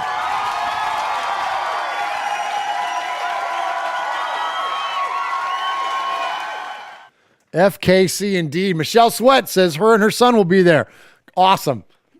Can't wait, man. It's going to be an amazing Raider party. I can't wait. All right, here we go. So, I say all this stuff in jest, Kill Jada, so don't have your feelings hurt by it. But you wrote a novel, bro. Sheesh. I don't know if I've read this much since I graduated college. Okay, here we go. It's a lot, man. Let me reading the freaking War and Peace over here. Okay, here we go. All right, I'm going to run through this. I talk fast anyways, and I'm a fast reader. Or I think I'm a fast reader. I'm going to go through this quick, so I apologize if I stumble along the way, but I'm going to get it in. All right, here we go. Kel Jada says, hey, what's up, Stone Cold Murph, Hacksaw Mosh, Swaggy, Jeff Hardy, and all my brothers and sisters of the Silver and Black. It's Kill Jadis 907. How's it going? Coming at you all the way up in North Alaska. I'm the one most northern Raider fan in the world. One of the very lesser known Raider YouTubers, video makers, humbly made man, and Northern Lights of Raiders Fan Radio. 2021 has been a hell of a year so far, don't you think? The Northern Lights of RFR have been shimmering like a roller coaster, some days shimmering with wild ferocity like the way Tatum flies around the field to cause concussions to the weak receivers of other teams. There are times when the lights shimmer slow and somber like Jamarcus Russell in the pocket, only 2 months in, and it already seems like a whirlwind. So much that a phone call can't cover what I have to say, and I have a lot to say. The new year started out bad. The Raiders failed my expectations and were eliminated from the playoffs thanks to my little brother's Dolphins, and we barely beat the Broncos in a piss-poor performance. I could not be happy about that victory, nor be happy about the end result. So we did so well in the beginning, and then what happened? My cousin, a Donkey fan, later texted me congratulating me on winning bragging rights, but this year I can't even revel in it. Even then during the playoffs, I couldn't help but watch a few AFC games. I'm still a fan of the sport after all, and I sat there in disgust as I knew that our Raiders had the potential to beat every single team in the playoff tree. The Browns-Chiefs game made me furious as I yelled at the TV that should have been us playing against the Chiefs, and we certainly should have beat them. I believe it with all of my being.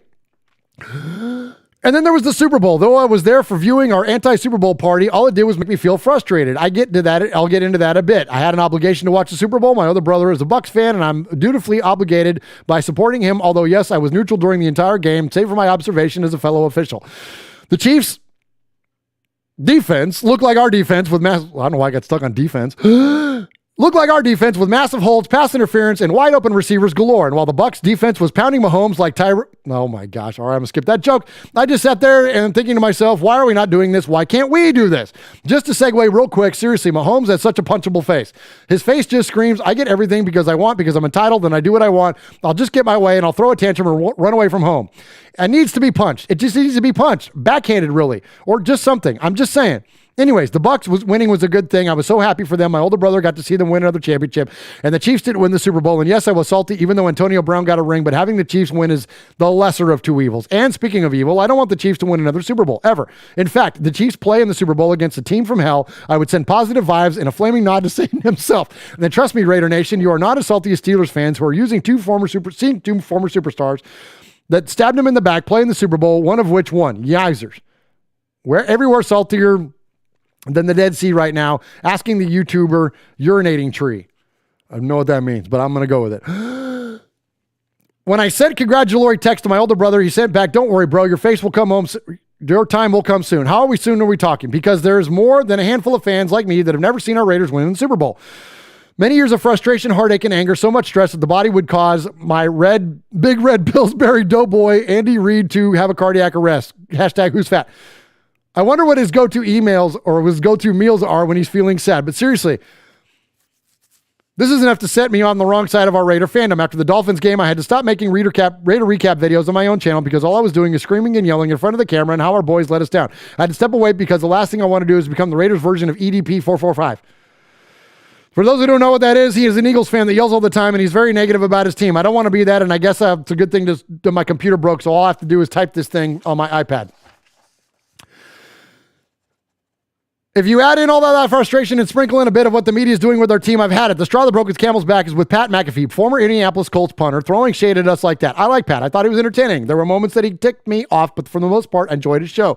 But then he announced that he's having a beef with Raider Cody and verbally gave Raider Nation the middle finger. I said, well, we will continue to give the Raiders zero coverage because y'all MRFers don't matter. I lost it. Now this, a person could be just saying something to get more publicity on his show, but I don't think throwing that much shade at us is just enraging. Pat McAfee should be permanently placed on Q-Dog's hit list.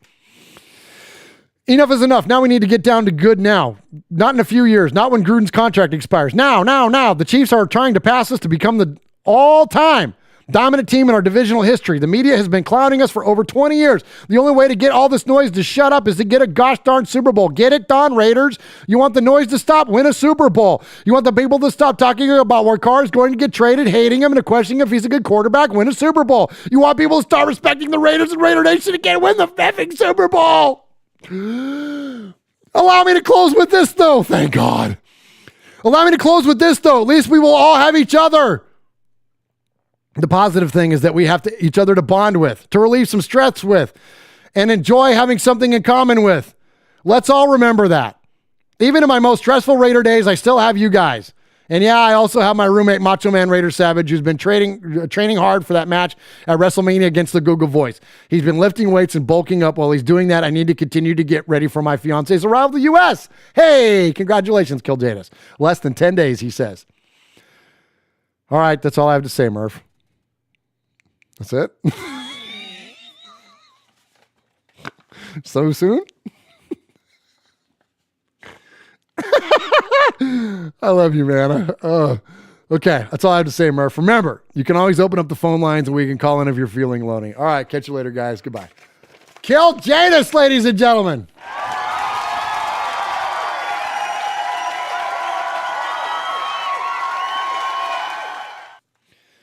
All right. There we go. Don't be sorry. Kill Janus in the chat says, I'm sorry. Don't be sorry. I love poking fun. If you can't tell, we like to poke fun at all of each other around here once in a while. So you're a part of the family, man. You're part of the crew. We're gonna poke fun at you and your novel. Start calling you whatever King Jadis over there, like Stephen King. All right. Greetings, Murph, Swag, and Uncle Mosh. This is from JJ Raider. I have to be honest. Just like every true member of Raider Nation, I was super pissed for the second year in a row. It was the worst possible matchup in the Super Bowl.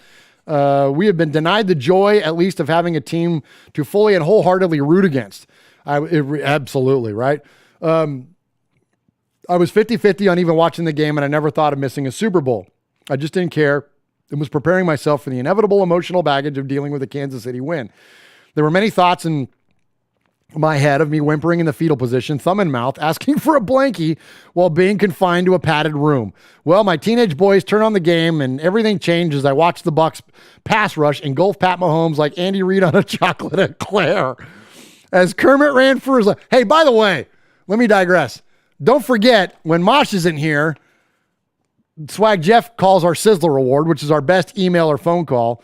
In their absence, I have the responsibility of that, but I am influenced by the chat room. So any of these voicemails or emails that you all think can win the Sizzler, please remember who they are so I can ask for your vote later. Because like something like that is pretty damn funny.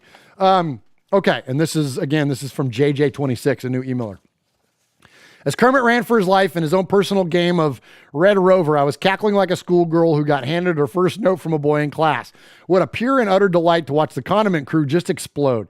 To see grown men who obviously wanted to cry out their mommies as they urinated down their legs is a thing of beauty.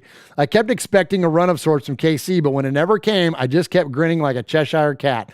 By the way, we always refer to Mahomes as Kermit due to his voice, but for the Super Bowl, wouldn't the more appropriate Muppet comparison be like Beaker?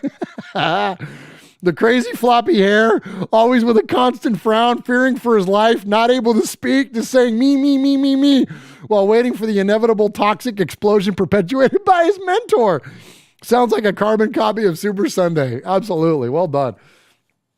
I've heard people since the game comparing the Bucs to other dominating defensive efforts like Seattle over Denver, the Bucs over the Raiders, Patriots over the Rams. But to be honest, I couldn't help but think, as you mentioned last week, how similar this game felt to Black Sunday. The whole 83 season, Washington was praised as the best in the league, best ever to that point, 14-2 record, returning Super Bowl champs. Nobody would be able to slow down that freight train, right? Sound familiar? And what happened? Needs no further explanation to the nation. The defense put a foot on Theismann. Yes, I spelled it that way on purpose. And the old joke is that Joe Theismann changed the pronunciation of his last name, Theismann, to rhyme with Heisman, and that his real pronunciation of his name is Theismann. So that's why he put that there. That's a deep cut right there, man. Good on you, JJ. Just like Tampa did. Hell, Brady, just like Plunkett, threw for less than 200 yards. The only major difference on Black Sunday was the iconic performance of Marcus Allen running with the night, the greatest run in Super Bowl history. The score of the games could have been identical if the Bucs had punched it in from the 1 yard line on those two tries. Great call out, man. Thank God we don't have to listen anymore of talk of a Chiefs dynasty. Also, Raider fans should do themselves a favor and listen to JT the Brick Show from the day after the Super Bowl. He eviscerates them. Last, I'd like to compare Tom Brady and Derek Carr. To be clear, Carr is not in Brady's class, but to be fair, has Derek ever had a defense that was better ranked than 25th? No. Meanwhile, Brady has never had a defense ranked below 15th in the league. Imagine the career trajectory of Derek Carr had he been on teams with defenses that good. Again, to be clear, Carr would not have the hardware Brady has stockpiled, but I think it's safe to say there would be some playoff wins at the very least. Totally agree. This is a good email, man. JJ. You got my vote so far for the Sizzler. We got a ways to go still, but this is good. It has been said that when all the evidence has been considered, the most logical conclusion is the truth. What does the overwhelming evidence about Brady's career show us? Seriously, it's hard to swallow when you look at it its entirety. He's doing what no other human has ever done on a football field. 7 wins, 7 Super Bowl wins, 10 appearances, oldest player in the league, and still pumping out championships with no end in sight. With all this considered, the most logical conclusion of truth is that Brady has undeniably signed a blood contract with Beelzebub, and when that payment comes due, it's going to be a glorious to watch as Tawny Terrific. Tommy Terrific? Oh, Tommy Terrific. Or Tommy. Oh, okay, I get it. That's Tommy Terrific hurdles through the 7 concentric circles that lead to the fiery gates of hell. Please hear me out on this. Everybody keeps saying it's incredible what he's doing. Nobody's ever done this. Not even close. They say that without even thinking twice. It's Tom Brady. He's just better than everybody at everything. My question is, what are you smoking to not ask, how can this be possible? A 6th round draft choice who becomes the all-time champ nearly 2 times what anyone else has been anyone else has, while being the recipient of the luckiest calls in odd circumstances we've ever seen. Tuck rule, D Ford offsides, not giving it to Lynch at the 1 yard line. Meanwhile, he's married to a supermodel who makes more money than him, like by a lot. She makes like $50 million a year. More money than him as they both in their mid-40s make their current swimsuit models look like Danny DeVito and Rhea Perlman. I know. It doesn't suck to be Tom Brady. Is there anything denying that they are members of the undead? He's got to have a forked tongue. With NFL security what it is, I realize that no one will ever get close enough to drive a wooden stake through his heart. But has anyone ever tried tossing holy water on him? Fans of every team should head down to St. Mary's and fill up their super soakers and blast him from 50 feet away as he finally disintegrates from our lives. Thank you for letting me rant. It just gets harder and harder each year as we get closer to seeing the first quarterback to start a game while wearing Depends and collecting Social Security. Sincerely, JJ Raider 26. Salud. Salud, my friend. That is a hell of an email. That is a great job, man. We always say an indefinite amount of emails to get made. Heck, man, you follow that up, that'll get you made around here. That was solid, buddy. All right, one more to get to. And, of course, he is the legend of the emailers, the guy that all emailers aspire to be. And that is his lordship, Paul Edgerton in Shropshire, Mississippi, or otherwise known as the UK. And he says, good evening, guys. Hope you're all well. First, this week, my best wishes to everyone that's been affected by the extreme weather conditions if you've been experiencing in the States. Like crazy, man. I'm outside of Nashville now, and that was bananas. First off, hearts out to everyone in Texas. They had it the worst. Like, there was no joke. Those folks were dealing with some real stuff with the power being out, their water service being terrible. Like, I mean, where it was literally poison, the road conditions, like, awful. So our thoughts and prayers, and that sounds so cliche, but for real, man, prayers up for what the folks in Texas had to deal with last week. Here in Tennessee, it wasn't as bad. We were on lockdown, couldn't go anywhere. The roads were terrible. But yeah, it was like, we had like an inch and a half of ice on the road. It was bananas. And it's funny because like Northerners or like people from other, like, people from that are like cold climates, they're like, oh, it's a big deal. You close your schools. You guys can't go to work because you got some snow. Like, it's Tennessee. It's not Chicago. We're not equipped for this down here, man.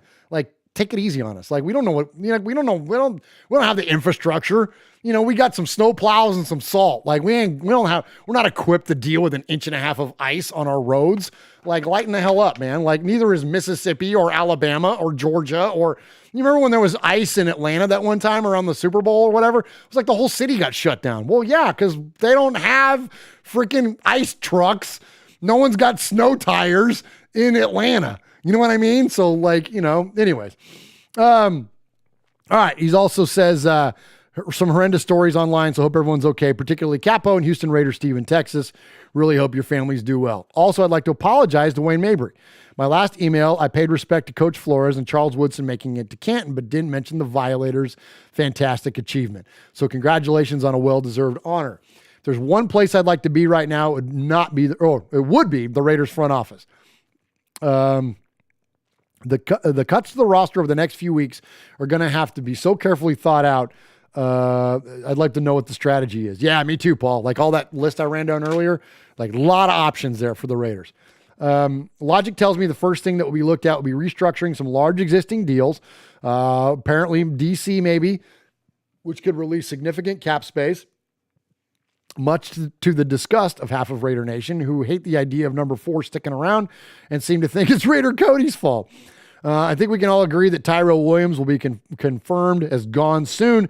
And 2 other names that are causing a stir are Mariota and Trent Brown. Well, there you go. You called your shot there, Paul. Williams is gone as we read this.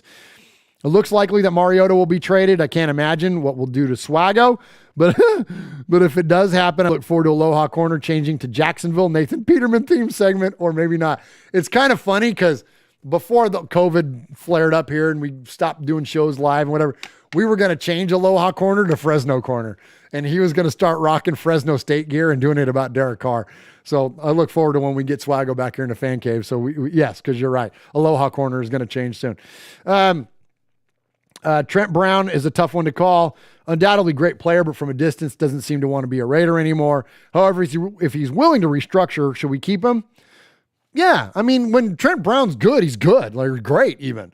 You know, there's a reason we made him the highest paid right tackle in the league. So I think if the NFL, when it comes to play, it's a game of value. Like, that's all it is. This is one big giant game of value.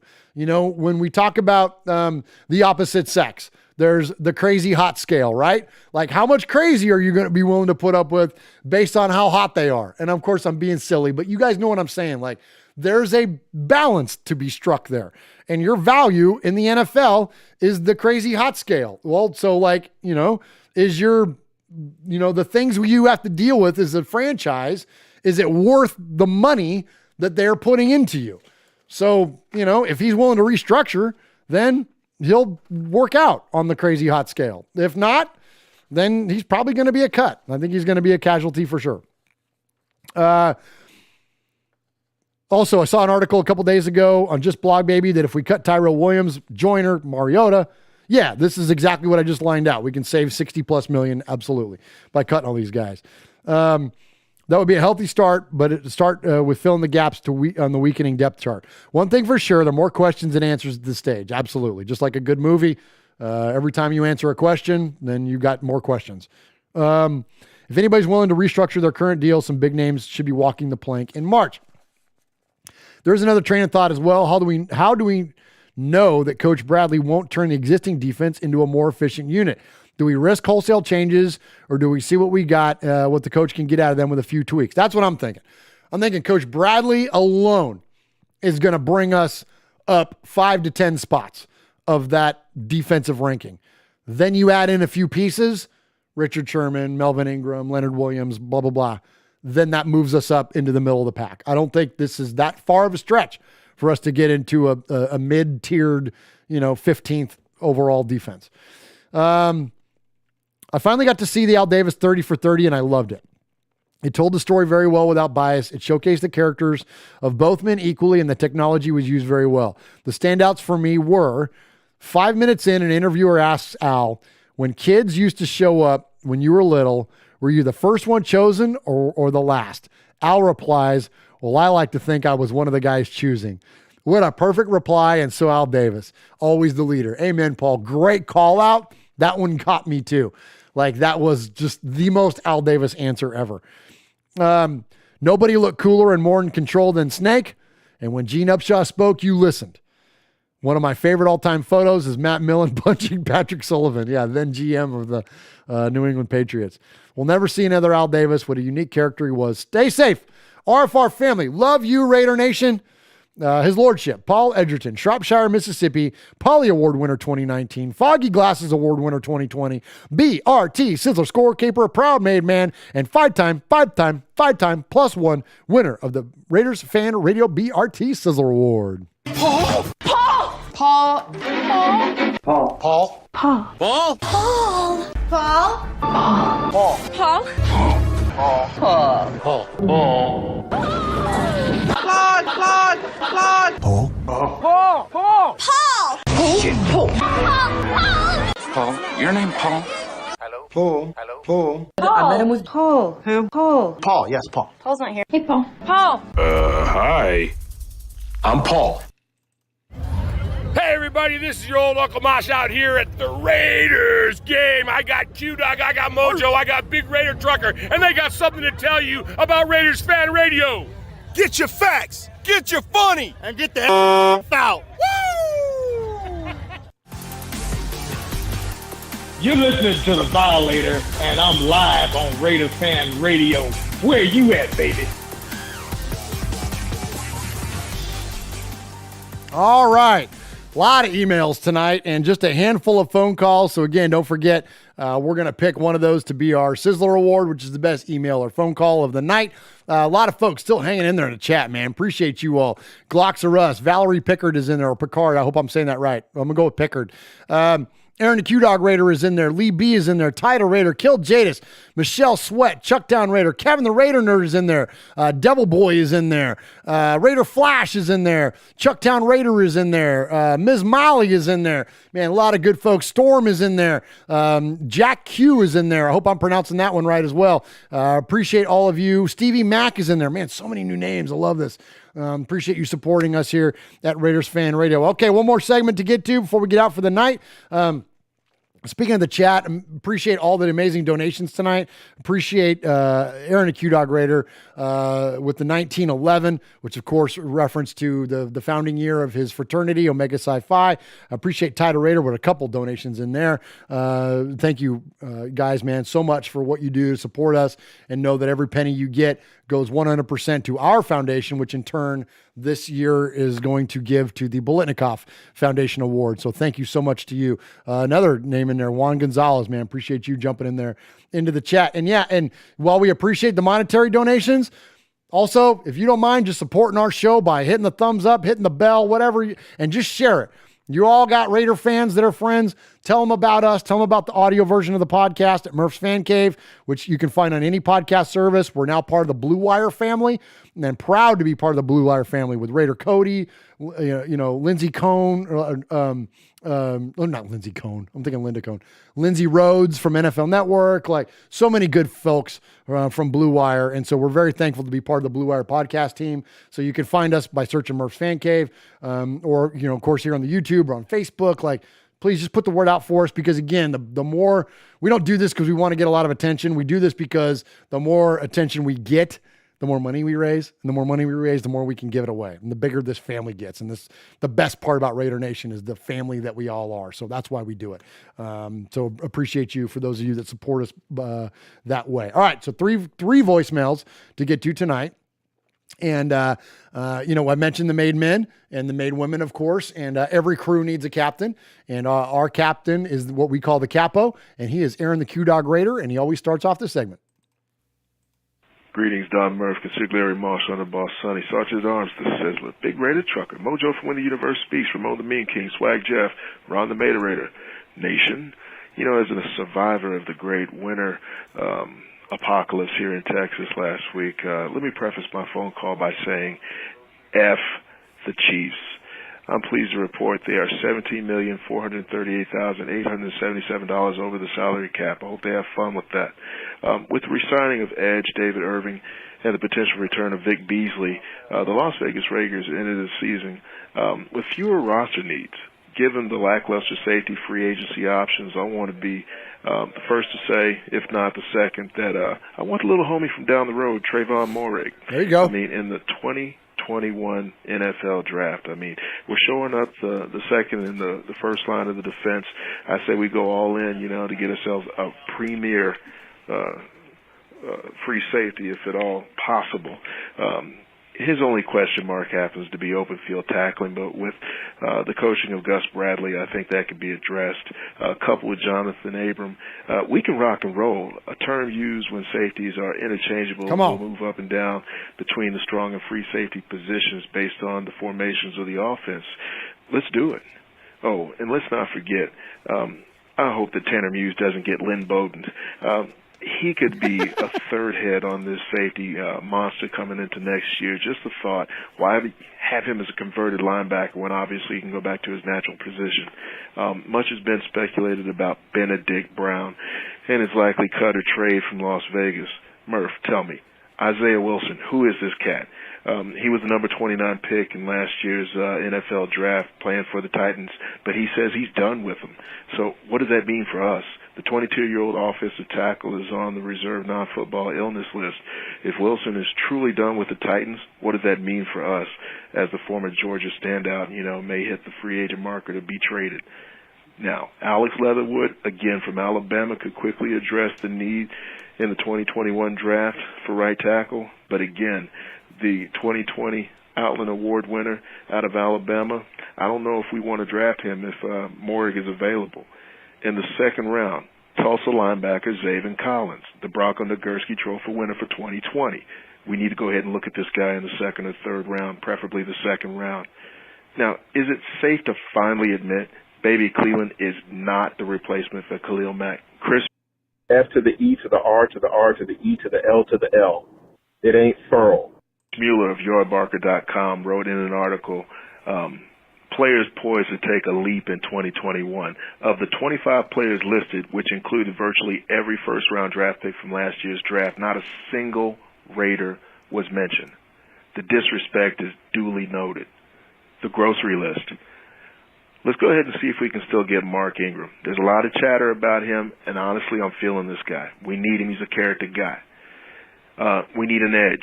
Carl Lawson. He's going to be on the market from the Bengals. And, of course, Melvin Ingram. Lastly, thoughts and prayers go out to the GOAT, Tiger Woods. You know why. The hit list. Kima Siverin, Kevin Mather, Insurrectionist. Whoever stole Deion Sanders' phone and wallet from Jackson State University. And as per usual, Mike Ditka. Respect goes out to Kevin the Raider Nerd, B-Dog in the pasture, Raider-born Rico, Haley from Scotland, Watts Raiders, Sugar Shane, Bobby Wasabi, Raider Homer, His Lordship Paul from Shropshire, Mississippi, Eye Patch, Rev Raider, Monster Mash Ken, Running Bear, Coach Davis, Samoan Raider, Graphic Raider, Oso Raider, Big Easy Raider, Raider 1975, Fabricator, Gil Y.O. Raider, Death Scroll, Steve in H-Town, hope he survived the winter apocalypse as well, a Mengus brother to be named later, and Splatterhead, and the Inebriation Nation. All right, there we go. There's a reason he's the capo, man. He is Aaron the Q-Dog Raider. Nice job, my friend. All right, so a couple things there that Aaron touched. First off, his breakdown. I always love the picks and the college players that Aaron refers to. Always throws out some great names, guys that, you know, a lot of times guys that I'm not familiar with, and I go and look up and I'm like, oh wow, he's not kidding. So great stuff there from Aaron on that. In terms of Isaiah Wilson, I don't think it should mean anything for us. I mean, I mentioned at the top of the show that, you know, he's already being tossed into the discussion of biggest draft busts ever in the first round. I don't want to get into the details of everything, but being outside of Nashville and the idea that he plays down the road for the Titans, I see and hear a lot of local media stuff and whatnot, just like on the news and everything. And this guy, apparently the Titans, either he pulled the wool over their eyes or the Titans did not do a good job of kind of like investigating into his character. The guy is not into playing football from the looks of it. He is, he's making Pac-Man Jones look like, you know, or like, I should say this, he's like 2.0 of Pac-Man. The only difference is that Pac-Man actually played well. He actually returned kicks and scored touchdowns and, like, you know, picked off passes and stuff. Isaiah Wilson has played 4 snaps in the NFL. But a lot of similarities in their behavior off the field. And I'll just say this, that but because Isaiah Wilson is a frequenter of certain establishments of potential ill repute, putting him in Las Vegas, it's probably not a good idea. I'll just leave it at that. Okay. But anyways, as always, an amazing call from Aaron there, and appreciate him, and glad to hear that he's doing well after all that crazy weather down there. One of the things, I believe it was Ron in the chat mentioned, is Bradley, the guy that taught hawk tackling. Gus Bradley being the former defensive coordinator, now our defensive coordinator of the Seahawks. This was around the time that hawk tackling started. Yes, he was part of it. I believe that was mostly a Pete Carroll thing, though. And I'm pretty well versed on what hawk tackling is. Like around that time that was really coming into prominence, there's amazing training videos out there that are actually put out by the Seahawks that are available. Like you can find them on YouTube, and you can study these things, and basically like breaks down all the different drills and all the ways that you can teach hawk tackling, because it's wonderful for youth sports. And being a youth sports coach, like I coached baseball for like 11 years, coached football for like 4, like it's an amazing tool that you can teach kids. And what it does is it's a way to tackle aggressively and hard, but with taking the head out of the play, to where it's basically, you put the head to the side of the player and it's a wrap and roll. And when you look at those old highlights of the Legion of Boom, you know, other than the occasional Cam Chancellor smack on somebody, they're not blowing people up, but they're getting people to the ground efficiently. And that's what Pete teaches, and effectively Gus Bradley as well. That, like, while the explosive hit makes a highlight reel, the only thing that matters is getting the guy to the ground. And what's the most efficient way to take the guy to the ground while you're protecting yourself. And Lord knows the Raiders secondary needs to learn how to protect themselves. How many times do we see guys that, you know, go out with concussions or go out with head injuries? Jonathan Abram, Damon Arnett, Trayvon Mullen. Stop me if you've heard this story, right? Like, so Lord knows we could use someone to come in there and teach that stuff. So that's a great question in there from Ron. And yeah, Gus Bradley's definitely going to be a proponent of hawk tackling. And so I look forward to seeing how that manifests in the Raiders defense. All right, let's get to the next one. As Capo likes to say, a Mangus to be named later. Raider Nation, you know who it is. I've got a message for all the Chief fans out there. Nah, nah, nah, nah, ha, ha, ha, ha, you lost Super Bowl. Okay, I'm out. That's incredible. That's incredible. I love it. I always love a good teasing, and teasing Chiefs fans is definitely a good thing. Oh man, that's awesome. All right, Mangus Brothers, you guys rock, man. I love the way they support this show. All right, one more to get to. This is man, you want old school made man around here. This is Mojo. Haven't heard from Mojo in a while, but Mojo kind of jumps in with his thoughts on some of the offseason, I believe. What's up, RFR, Murf, Mosh, Swaggy J, made men and women? It's your boy Mojo, proud made man, and semi-retired Raiders content creator. We'll leave it at that. Hey, man, it's the off-season, so I'm calling about some good off-season stuff. We can all agree that Raiders Twitter is basically an online hive of scum and villainy. Amen. Can we not? Well, this past weekend,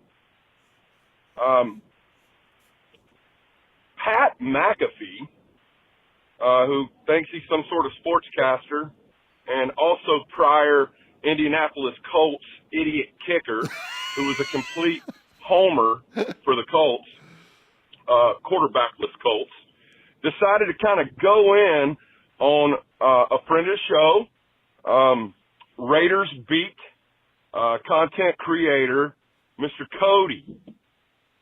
We all know, and, you can think what you want. Cody's a big Carr fan, but Cody's a Raiders fan. Let's not forget that. So, I think Raiders Beat came out and said some stuff back and forth with McAfee. He was basically saying that the Raiders aren't crap and, Carr needs to go and all this stuff. And we know that Raider Nation is divided on this Carr thing. But here's the point I want to make. Listen, we're all Raiders fans. No matter how much somebody drives you nuts, we're still wearing silver and black, and we're still rooting for the greatest team in the history of the NFL. We need to rally around our brothers and sisters when they're in a hot argument like this and not condemn them. So think what you want about me. Say what you want about me having Cody's back. I really don't give a crap. Bottom line, Pat McAfee, you idiot kicker, don't throw rocks from a glass house. Just win, baby. Mojo out. Good job, Mojo, man. Gosh, great stuff tonight from everybody. Love it, man. I'm with them. Tony Romero, first time listener to the show. Appreciate you, Tony Romero, jumping in the chat. Yeah, Mojo, I'm with you. So all right, so I'll give you a couple thoughts. A couple of folks have brought it up tonight, and look, it's no mystery. Cody is our guy. We started off with a half of a joking rivalry with Cody because we had we shared some guests and things and whatever, and it was a purported rivalry and a lot of our folks, heck, including Mojo, kind of took up for us and had our back, but that's what family does for each other. We take each other's back, but out of that came this friendship, man, and Cody's our freaking buddy, man, and ultimately now Cody's my partner.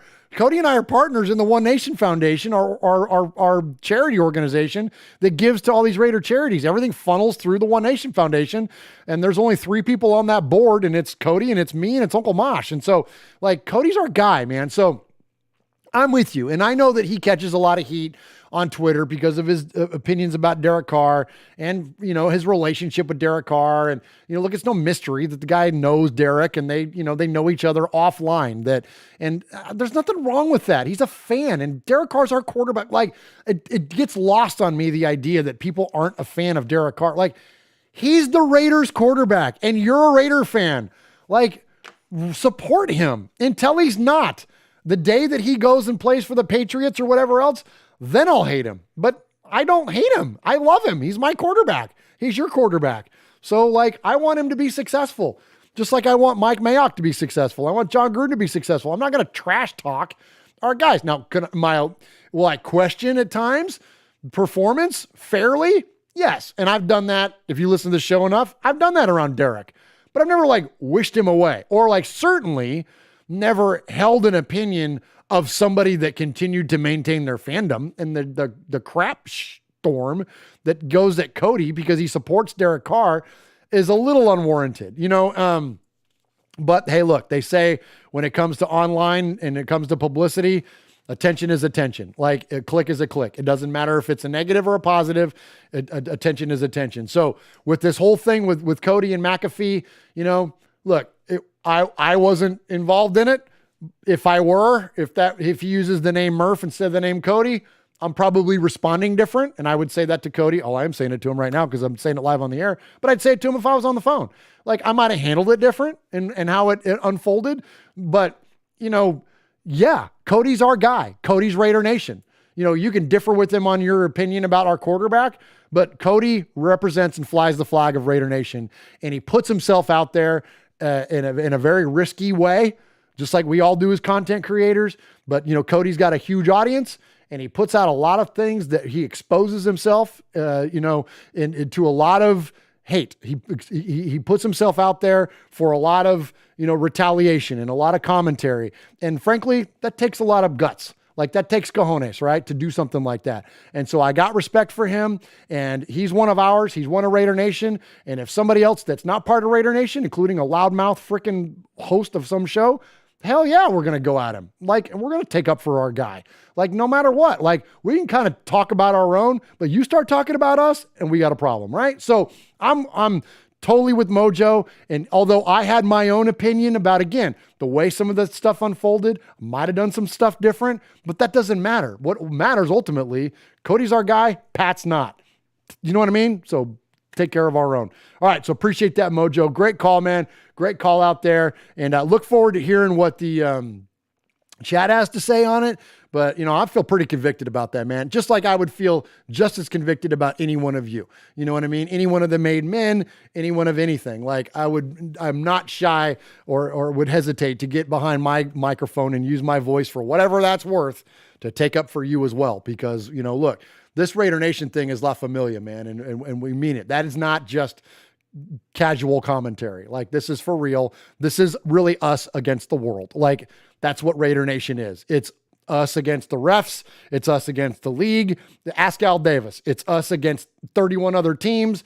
The Raiders got 31 freaking rivals, man. And some of them we don't like more than others. Some of them are division rivals. Some of them are franchise rivals like the Cowboys. Some of them were regional rivals like the Niners. But everybody's a damn rival. The Skins are a rival. Well, not Skins anymore. Now they're the freaking team or whatever. They're a rival. The Eagles are a rival. The Vikings are a rival because we beat their ass in the Super Bowl. The Buccaneers are a rival because they beat our ass. Green Bay's a rival because they beat our ass in the Super Bowl. Like, we can go on and on and on down the list. Man, it's us against every other single one of these. Well, I almost swore right there. All these other entities out there. I'll just say that. Us, Raider Nation. So let's take care of our own. All right, now I'm going to shut up. Let's get into the Sizzler Award. All right, so the Sizzler Award is awarded to the best email or phone call of the night. And so we appreciate everybody that jumped in there tonight. Damian Rader emailed, Daniel Mangus emailed, Kiljadis, JJ Rader, of course, Paul, Capo, who's ineligible for the Sizzler Award. But then also we had a Mojo in there and then a Mangus to be named later. So who you guys got?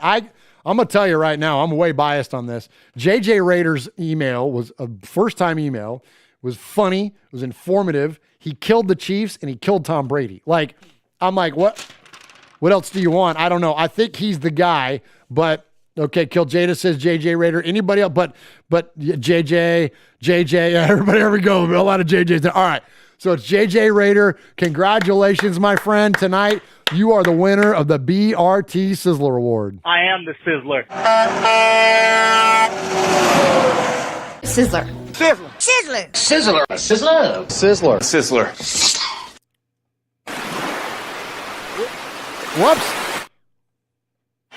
Oh my gosh. If Uncle Mosh was here, he would be telling me this. Just press the damn button, nerd. I'm trying. We are Metallica, and we are here for your Oakland Raiders! You know why we out here, and we ain't playing around today. From The Walking Dead to errant Jedi Knights, Raiders fans are a rogues gallery.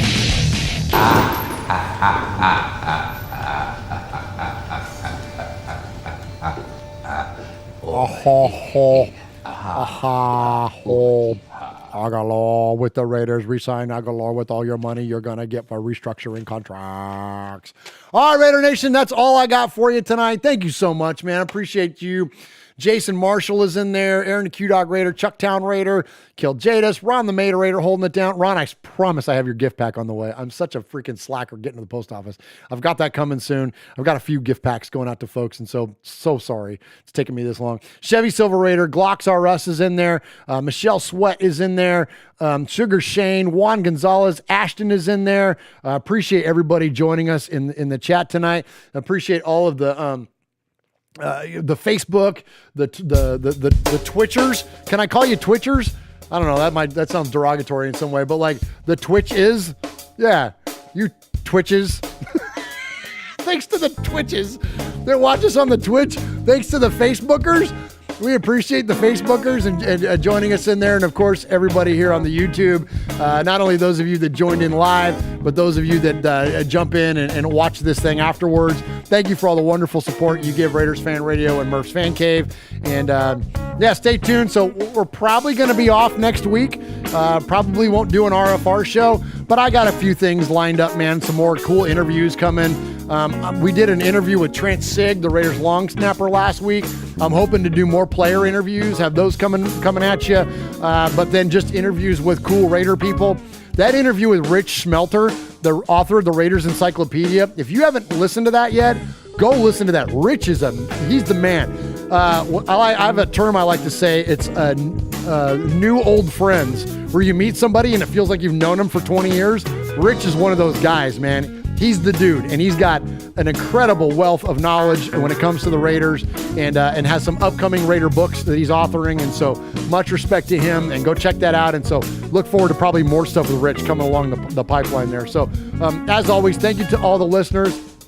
Man, I miss my co-hosts. I miss my Uncle Mosh. I miss my best friend Swag Jeff. Can't wait to get them back involved more here at Raiders Fan Radio. But in the meantime, man, it'll just be us kind of doing these podcast selfies. But it's only great because of you, Raider Nation. Because again, all the family that we are. So thanks for joining us. Go Raiders! Going to be an interesting week, man. The free agency is going to start kicking in soon. A couple more weeks to that, and then we're going to start these contract restructures. So stay tuned. Love you guys. Have a good night. How do I turn this off? Just press the damn button.